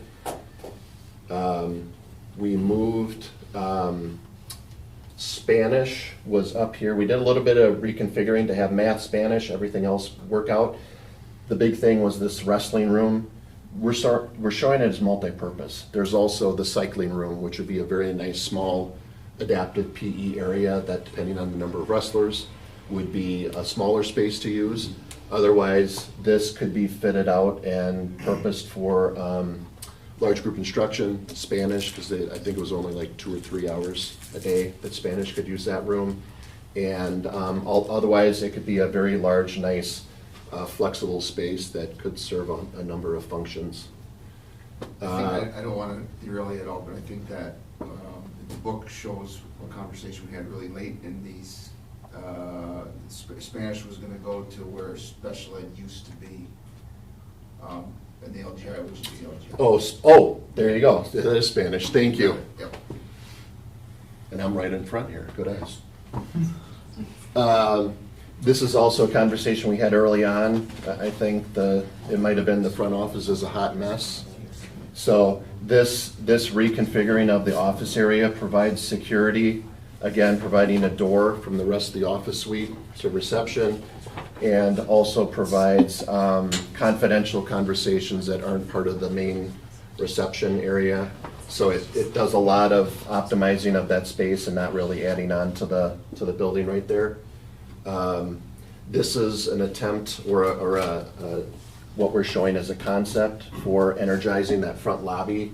What it does is adds more furniture, probably keeps the flooring as is, redoes the ceilings, adds some new lighting, some branding, enclosing those metal columns that are there, probably with something that's more aesthetic, built-in trophy case, things like that, that really, a graphic film on the front doors as you come in, you're at Three Lakes. Some other things, we're updating the men's and women's or boys and girls showers at the junior high area. There's a curve there, so they are not ADA accessible currently right now. What else? I can probably talk about these additions. I think I've got blown up areas here, but this shows a construction lab addition that would be shared by Woods Metals and Auto here, doubling the amount of welding booths as well, going from 4 to 8. And then this shows a community fitness addition that would separate the functions of students and school from the public and does not interfere with how those are used and does not create any scheduling issues. Here is the district office. A couple important things was providing a secure entry into the district office. We did have an original version that extended this, kind of provided I'd say a cattle corral that we didn't think was very, didn't seem like it fit. So part of this right now is we take a little bit of that room back there and create a vestibule right into the district office and does not touch the taxidermy or this vestibule and the storefront system here. Again, just concepts, all it is just lines on paper. But it takes over that little corner, reuses that door, create a door out of the boardroom also into that vestibule. And also what was important, talking to Terry, is that DPI now has a larger requirement for the amount of records that have to be kept in the vault. So this is also enlarging the vault, moving the casework and sink around the corner.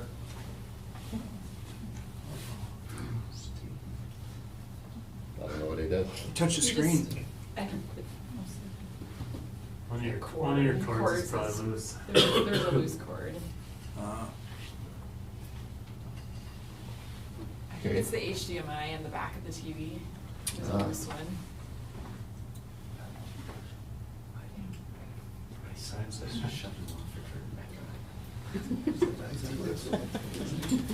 Why don't you, can you try pulling it out of your computer? Yeah, sure. You think HDMI on a computer?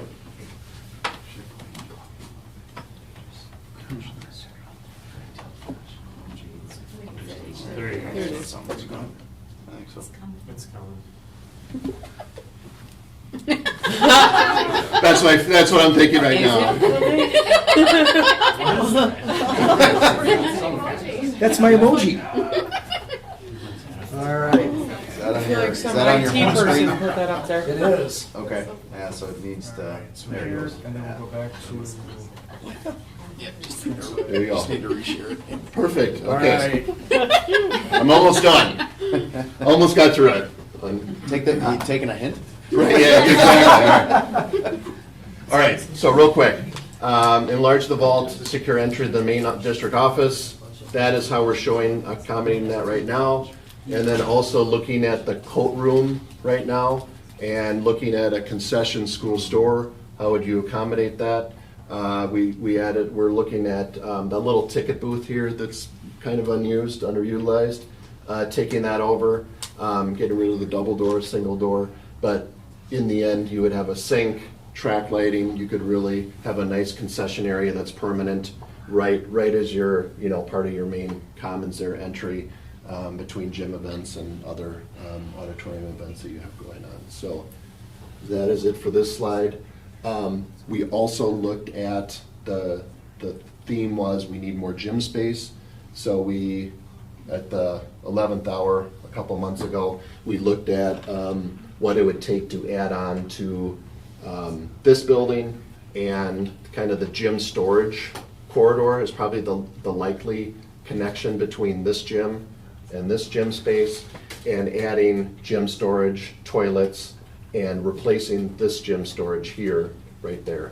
So that's, again, kind of replicating what you have over there already. We would call this a 2-station gym, but with bleachers and everything, you still have a main court as well. Okay? 2 more slides, promise, then I'm done. Then I'll give it back to Rob. This is the solution or a solution to the elementary traffic site concept. Some things to note, we're showing a curb cut that provides more afternoon parking.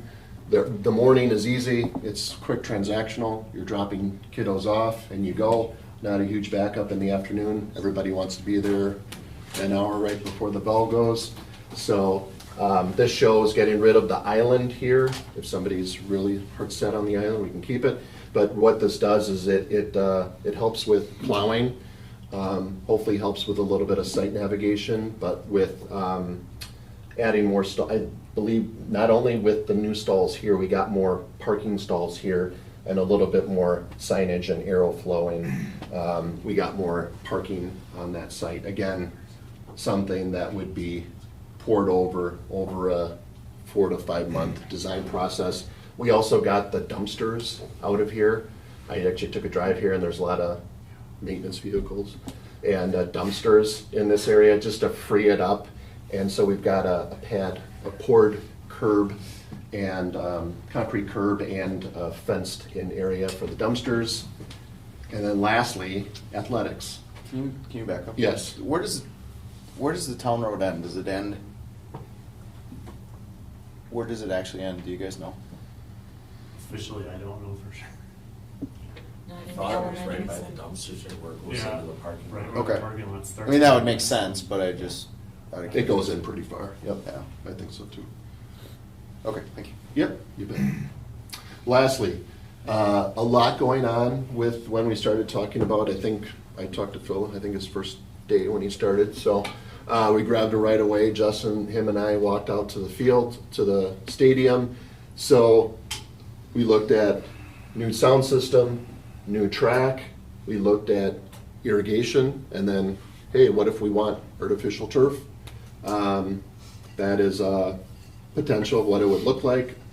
And then we started looking at concession building, restrooms.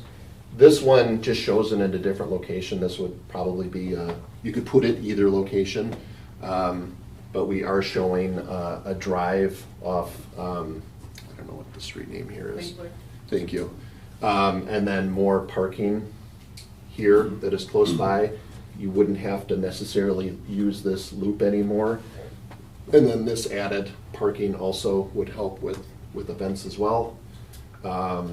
We are showing more additional visitor bleachers, ADA accessibility and path to use the restroom there. This is just what first shot at what a concession, toilet room, restroom building would look like with storage. If this was concession, that likely could be ticketing, but it kind of shows you the size of it, and I think we showed that in the report. That shows you what your site looks like now. But yeah, we tried to make it a shopping list so that you could pick any one of these knowing that you might not do all of this. Questions before Rob takes us home?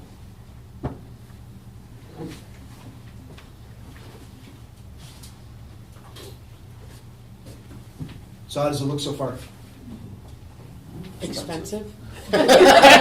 Jinx. Yes. All right.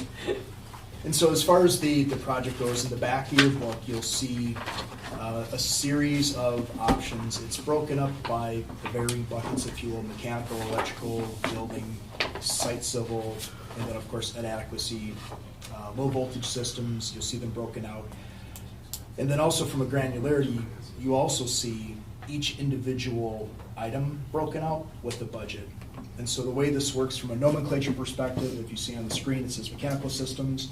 You'll see 3 Lakes, middle school, 1, or I'm sorry, mechanical system, 1. And then it tells you generally what's there. You can go back into this book and there's a page number and you can flip into the book and it'll give you all the detail that we found. Okay? Proposed schedule, and again, this is just at a really high level. And again, this is all entirely up to you. We're showing referendum, that's not necessarily the case. But ultimately, these are the varying steps that we might be looking at once we get through the workshops and then get back together and talk about next steps. Referendum support, again, this isn't only referendum support, but my promise to the board and to the administration has been, let's make sure that we communicate at a very high level and ongoing. You know, some of this will be mailers to your community. We're also, you know, we've talked about a survey. We also want to make sure that we're communicating to your teachers and staff. And so we'll work together on what does this look like from a communication standpoint. And working with your team, of course, on how do we start engaging. And this is, again, at a very high level, the options and the tools and the assets that Nexus has to bring forward to support your school district. So what, and again, we're not looking to boil the ocean tonight. We're not looking to down select. This was an introduction to a 10-year plan. What questions do you have? When we first talked about doing this, you said there was like a year that we had to decide what we wanted to do, and if we didn't pick a project that was a fee, we had to pay you. Mm-hmm. Is that year up now that? No. Yeah, I mean, we've been making progress. I mean, ultimately, if we were to, for some reason, get to a point where the district said, we simply don't want to do anything, then we'd have that conversation. But we're still really early. Okay. Yeah. You know, certainly we're not time bound. Okay. I want to come back to that if you don't mind, because Please. I reviewed the contract from February, and it said 60 days within receiving the comprehensive plan, that if we hadn't committed to the phases. That's, let's talk offline, that's not accurate. Okay. Because the last thing I want to do is push anybody into any kind of like rapid decisions, because that's not fair to anybody. If for some reason it does say that, we'll fix it. You know, because we've had districts we've worked with that from this point, it's taken a couple of years to get to something. This is, as Brian and I have said, this is your project. This is your 10-year plan. Trust is earned. And the last thing I want to do is push anybody into anything. That doesn't build relationships. But I'm glad you brought that up. So what other initial thoughts, other than expensive? Were you rated everything in the report card in there? Is that in here? The report card was not put in the report. Okay. We certainly can share that though with you. It's just handy to know what you think. Absolutely. With the red and the yellow and the green, just to Absolutely. know. Yeah, we'll get that to Terry and she'll be able to share it. Okay, perfect, thank you.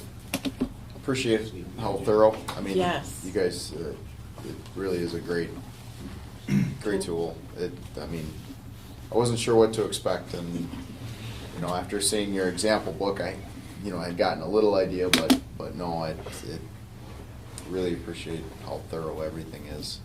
Some great ideas, some that are a lot to consider. But just a huge thank you to you and Brian and the team. No, thank you for that. You know, the next step is, you know, over the next few weeks, finding time with Terry and her team and just talking about what are those from their perspective, what are those priorities from their perspective, the needs, and then bringing that back and sharing with you, and then talking about more formally what those next steps might be in timing, if at all. Is that okay? Yeah. Great. Cool. Thank Yeah, you. Yes, thank you. I was impressed as well with the thoroughness, and when you identify a sinkhole outside of the library, no stone was uncovered. And I like the options also. I mean, some of these are a little bit grandiose, but okay. you have to dream and envision what some of the needs are, not just today, but what they will be. And it's good to have some of those options ahead, so we can consider that as we plan. So Baby steps. Yeah. But no doubt that a lot of information was shared tonight, a lot of good information, and I appreciate the thorough go-through of all the things that you have identified. And I think your suggestion as far as the next step,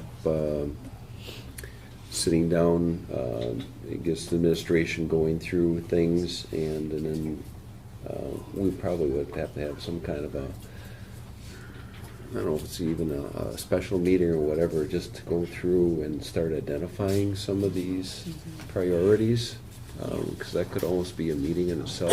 They usually are. Yes. And I think that's one of the first steps is, all right, what's important, first steps here, and then moving forward from there. So I guess we can have a discussion, Terry, in terms of what that looks like in terms of your internal discussion with your teams, and then we can sit down at the board, and maybe we want to expand that all at once, everybody together too. That could be done as well. But so we've got a couple options, but I think probably coming together in terms of priorities is probably the first step. So does that make sense? Yes. So, Great. yeah. Well, thank you so much for the time. Thank you. We tried to keep it to an hour. I think we You did just well. got We're right there. Thank you, Brian. If it wasn't for your little face, we would have.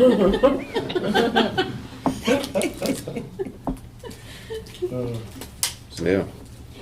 So we'll get out of your way here quick. Very good. Thank you. Thank you both very much. Thank you, All right, so next we go to the WASB State Education Convention recap. All right. Who would like to start us off? Sharing some of the things that you observed, learned, I guess, and for some, first time?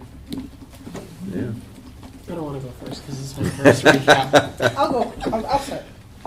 I'll keep it short and sweet. But thank you. It's a great opportunity, I think, to go and network with other people and learn what other schools are doing and what's working for them and getting some fun ideas and things. And so I had some, highs and lows and some things in between, and definitely enjoyed. So I drove down with Michelle Cornelius from Rhinelander School District. So I had a little preview of they had a little talk about connecting rural students to college and career planning. Awesome information, lots of great ideas there, and they used the Inspire Wisconsin. So kind of started a list of things that I'm going to kind of look into further, and that was one of them. I also went to another one where Driven to Lead, where it's students leading students in school and community improvement, and it was really awesome to see these kids up there, and they, their faculty kind of facilitated, but the kids ran that session, and they were amazing young individuals, and how much community involvement and how they do like different projects within their school to like help the freshmen transition to high school and things. And it was a really pretty significant, pretty impactful session for sure. I went to another one where one of the other ones that we all got to go to together was a keynote speaker who was amazing, and I have like now used her quote, "Your worst day is still better than some people's best day." I said it today to a patient. I mean, I'm like using that, I'm like, I don't care, I'm using it because it's amazing. And it's true. And it's like, oh my gosh, when you're feeling sorry for yourself, really? Come on now. So that was pretty impactful to me as well, and I've used it. Yes, it's awesome. And then some other ones on like celebrating education and recognizing our amazing staff, and some different things that another school did, like just writing thank you cards to staff, thank you Thursdays. They had like the Golden Apple Awards, Most Influential Educator Awards. I mean, it was just really amazing stuff. Student representatives at school boards, I thought that was really neat, bringing the students' voice to the school board. You know, even just today having the students, I mean, I think that is so impactful and so important.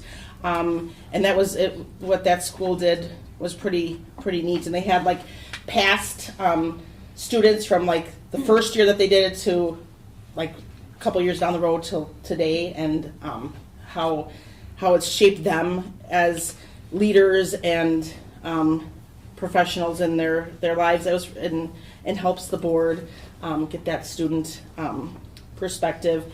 And then the last one that I really liked too on the last day was workplace wellness, creating a culture of wellness and positivity in the workplace. So I don't know. I there was a couple that I was like, oh, and then others, like I said, I could go on for days explaining all this fun stuff that I learned, but this was one of them that I really feel like I want to do some more research on some of the stuff that they shared.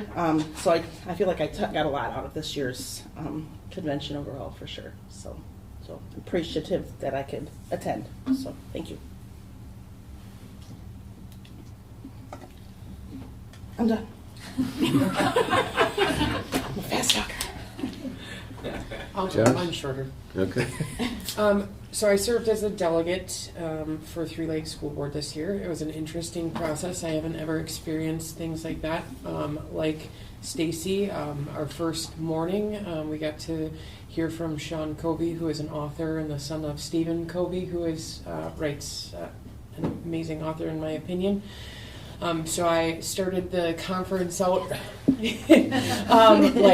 oh, this is going to be great. I'm very excited. And then I went to the delegate assembly. So I will just say it was, yep, and it was a great experience. But the positives that I took out of it is that regardless of my frustrations when I was in the delegate assembly, I really appreciate how we navigate our school district up here, and I really appreciate the staff being able to talk and combat problems together as a team without infighting. I appreciate the relationship that we have with our district administrator and amongst our members, because I saw hostility and volatility that I have not recognized since being on this board. So it just made me love being here that much more. But also a great experience. Stacy already mentioned our guest speaker on the second morning, who was absolutely amazing. Other than that, my passion is in security and substance abuse and things like that. So I got to have an attendance at a vaping session. And just kind of learning some of the programs and things. So that's kind of my focus on restorative practices on the kind of the substance abuse level and how we bring that to our school district, because typically we haven't had a lot of those problems because of our population and kind of demographic here at Three Lakes, but I feel like it's coming.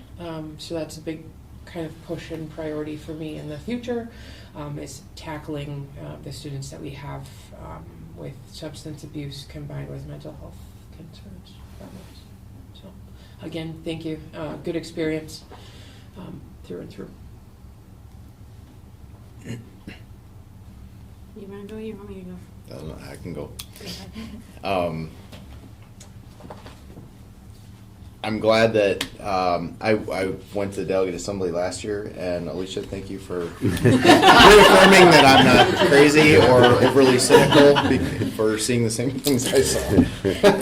I actually want to do it again next year. It's enjoyable, but yeah, it sure, like you said, it makes you appreciate what we get to have here.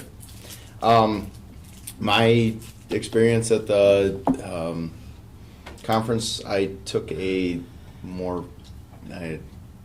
less fun, more functional approach. A few things that I was interested in as far as like general aid formulas, some policy stuff, some things we need to work on, some things that we really need to our legislators, either as school board or admin or just simply public.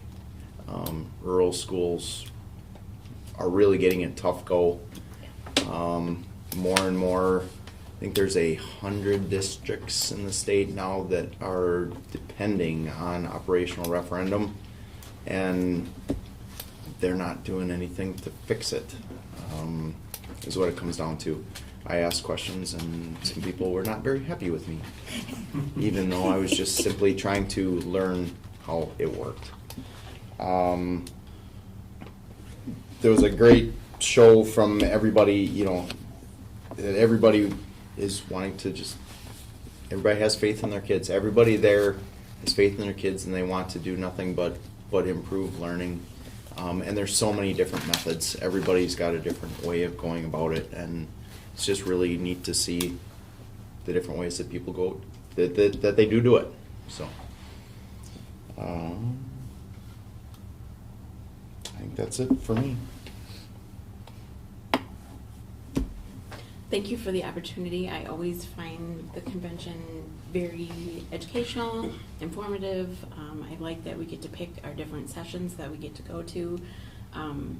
The session I liked the best was the one on vaping. I went to the same one as Alicia did. And they just brought up some really good points. They gave some really good, a packet of good information about what you can do to help your kids that are vaping. I just found that one to be the most informative. Again, I think this is a huge problem, and although we may not have it here yet, I'm sure it's coming just by the information that they gave us, and we need to be proactive instead of reactive when it gets here. We need to know how to handle it, I guess. So it was just really great to learn about the things that they're doing statewide to combat that. The speakers are just awesome that they have at the convention. I mean, both of them that I saw were very great.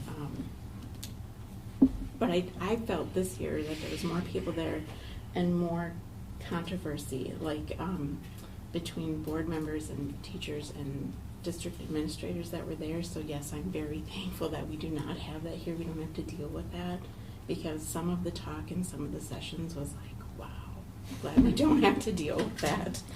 So, but overall, it's, you know, so great to get to go and learn all of the stuff that they have there. So I'm really thankful for allowing me to go. Yeah. Awesome. Terry? You don't want to go next? Because I'm ready whenever. Sure, jump in. Okay. Well, I find it very informative and interesting. I stuck to policy, updates on policy, hot topics in policy, and things that are going on, maybe more severe or critical in some other parts. But as you said, it's I don't even want to say it's coming. It's here. You have to be prepared. You have to be knowledgeable. So I took in some sessions like that. You know that my passion, to piggyback on what Josh talked about, is funding. I attended my annual Fair Aid Coalition meeting, which we are among districts that you might as well say we virtually get no general aid. I mean, we're at $6,000 now, you know, and other districts not real far away are in millions. I got all hot and bothered again about this because, you know, with the budget surplus and looking $25 million in a $6 billion to $7 billion surplus would bring the districts right now that aren't getting anything or getting below, you know, like we are at, up to getting $1,000 per student. $1,000 per student would be $500,000 a year for Three Lakes. Think about in our budget what $500,000 would do, whether for staffing, for programming, for student programs. And I'm talking $25 million and $1 billion in billions of dollars. And Josh reiterated something that is true. It works for 85 to 90% of districts. We are not among them. We are also, and I don't mean to sound political, but I will, we don't have the voting clout. We don't have the numbers in our community to impact those decisions. So it's up to us to keep, like I do, advocating for that and making sure that every time I see you, I'm going to be bringing it up. Because why isn't the child in Three Lakes who is a student the same equitable value in what they receive in funding as a student who is either up the road or down the road or southern Wisconsin. So that's where my focus relies on there. A personal one that was really fun, what was called the Women of Waz, which I thought was really cool. But talking about something that came through, it was just really neat. The theme that I heard coming through is it's not getting easier, and it's not going to get easier, especially for administrators sitting out there. Your days are never going to get easier. Our kids come wired with more problems, social issues are more. But the theme became you have to handle hard better. And I thought, wow, that's it. We have to handle hard better because it's not getting easier. So that really, helped me reframe some of my mind, like a mind shift about, okay, how can we make it more doable, more endurable when we have some of these days that are pretty packed with some difficult issues because we are in a people person business. We're dealing with people, so we're going to have personnel celebrations as well as challenges. And I feel like it's my professional development growth. It was awesome. I got to reconnect with people. I got to make some new acquaintances from other districts. It's really fun to talk to them about what they're doing. And I was so proud to be with this school board because to have all 5 members of your board attend with priority is such a rarity. I can't express enough how committed and dedicated this board is to the students and community. So I thank you for doing that because I got to brag on it. So that's Awesome. it. Perfect. Well, I have not gone to a convention and not come away more excited when I went in. It's just amazing on what the opportunities are to learn. And so, again, this one here focused on new horizons for education. That was a theme. Over 3,000 people attended, so there was a lot of folks there, from administrators to principals to board members. Covered a lot of ground, business managers. And some of the topics that I went to was one put on by Fort Atkinson School District. It was a comprehensive view of school improvement planning, and they take a very data disciplined approach to what they foresee and what they want to do in terms of annual goals and identifying some of the student the district strategies for student achievement. Again, you start thinking, all right, what do we do different that they're doing? And again, it's one thing they do not do is they don't sit down as a large group and make some of their annual goals when they sit down. It's all done with an administrative team without input from the rest of the staff members, etc. So you start thinking when you're sitting in a lot of these sessions, how do we compare? What can we learn? What can we take away? And there are some things that you have to feel good about. I talked earlier about the student-centered approach to school safety. That was an interesting discussion. I also sat in, I guess, one of those things where it was a little bit of a yawner, but understanding equalized values and apportionment.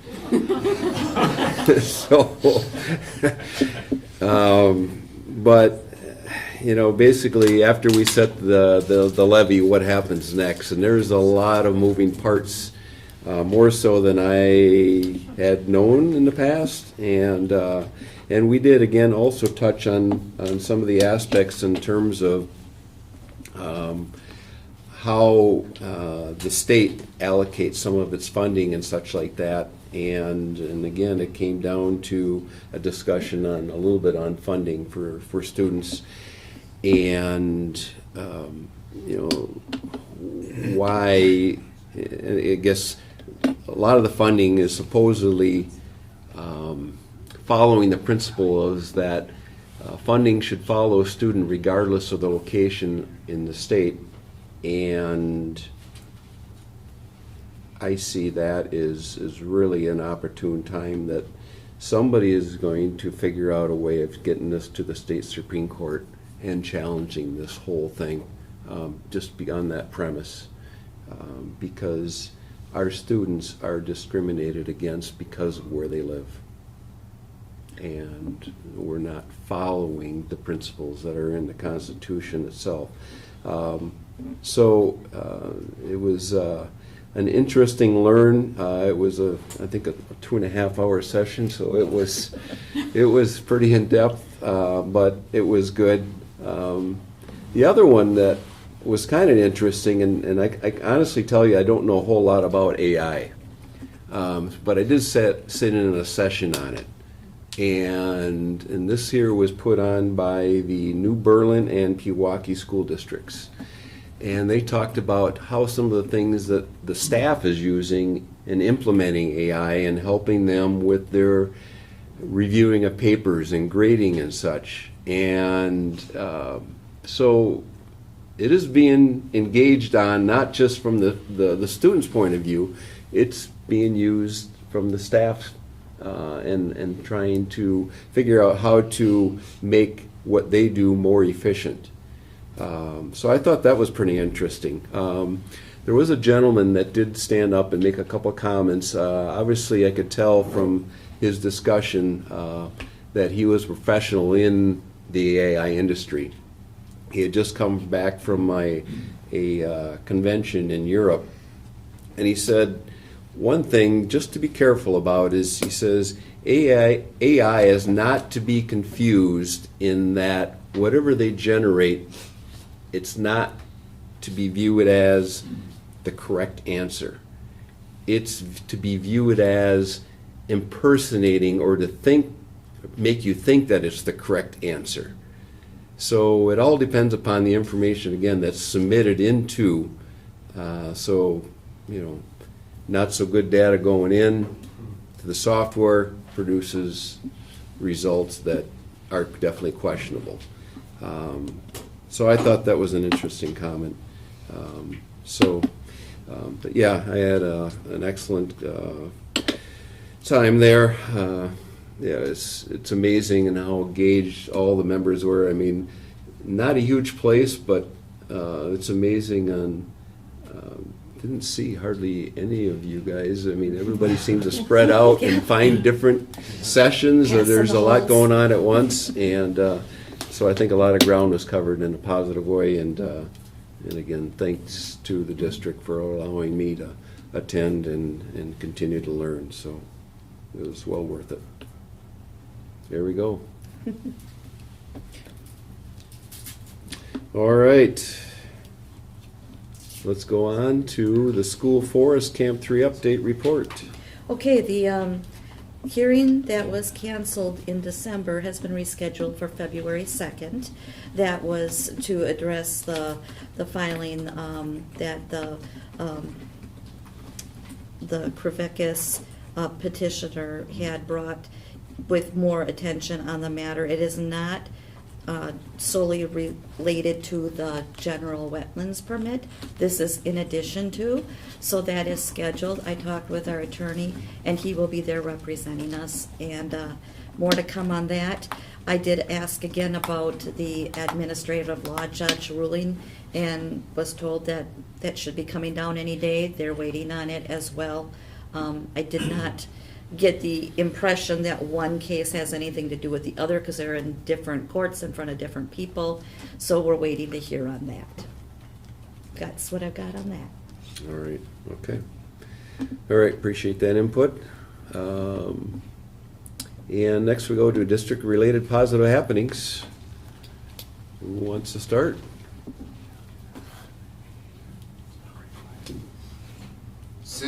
I'll go with that. Okay.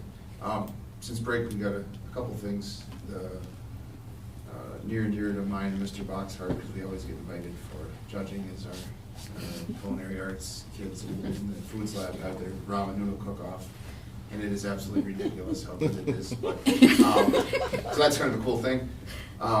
We have, again, a team going to state for the Investment Finance Bowl. Awesome. I love that. I wish Michelle was still here because I think for quite a while there, Rhinelander was used to being the team that sent out of our local competition to the state competition, and now 2 of the last 3 years, Rhinelander doesn't get to go. So I like that. Good for our kids, and also Tyler Kimberlin Keating, a young man that's on our hockey team. I think set a precedent as he may be the only team of one who, like, he won the consolation bracket himself. The normal is 4 students on the squad, so had a good day there. Mr. Busco took the crew over, and of course 2 years ago it was Pulver. Her last year she took the team down to state, so that was good. And in the boys basketball world, Jared Kaufman had his 1,000th point that we celebrated a little bit over in Prentice, so that's part of that. Perfect. Junior high level, we've got a group going over to Tomahawk for the regional spelling bee. Got Zoe Rowell and Yeah, well. Justin's daughter, Sam Kashuda and company, so it'll be kind of fun to watch that. So my first time doing that. It's at Tomahawk Elementary Auditorium if anyone wants to come join us. Yeah. Reading a dictionary at home? Nope. They haven't sent us those yet. We gotta get the packet of words yet. So if she's asking, we haven't got it yet. She's still learning the process too, so she's not sure what she's supposed to be doing. Sometimes being a good speller can be a little bit of a curse. I know sometimes you find yourself looking at documents and it's like, okay. Right. But better to be on that end than the one that didn't spell it right. So, yeah.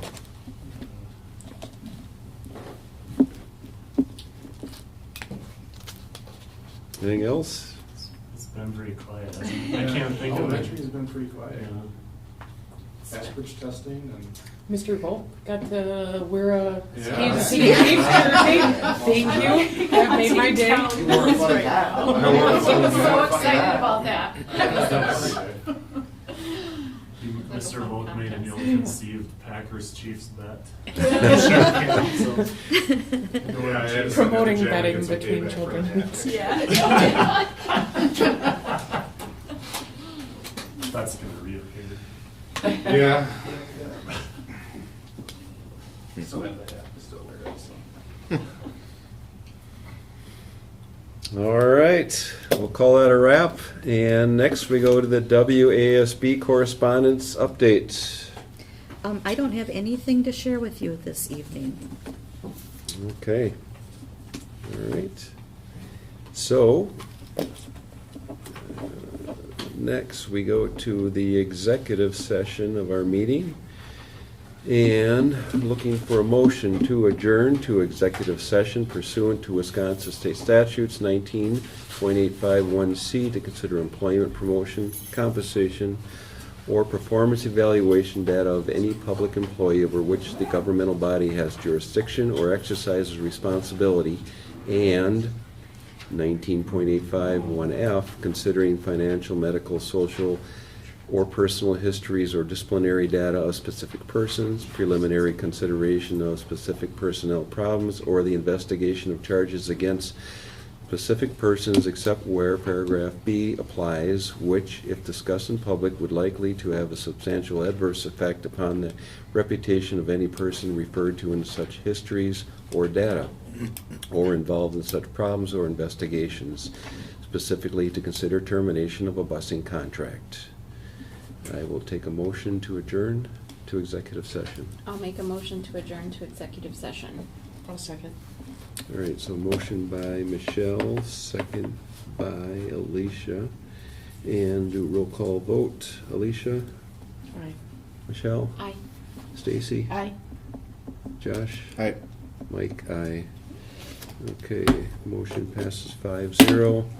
And thank you all for joining us tonight, and have a great rest of the week, and we look forward to see you next month.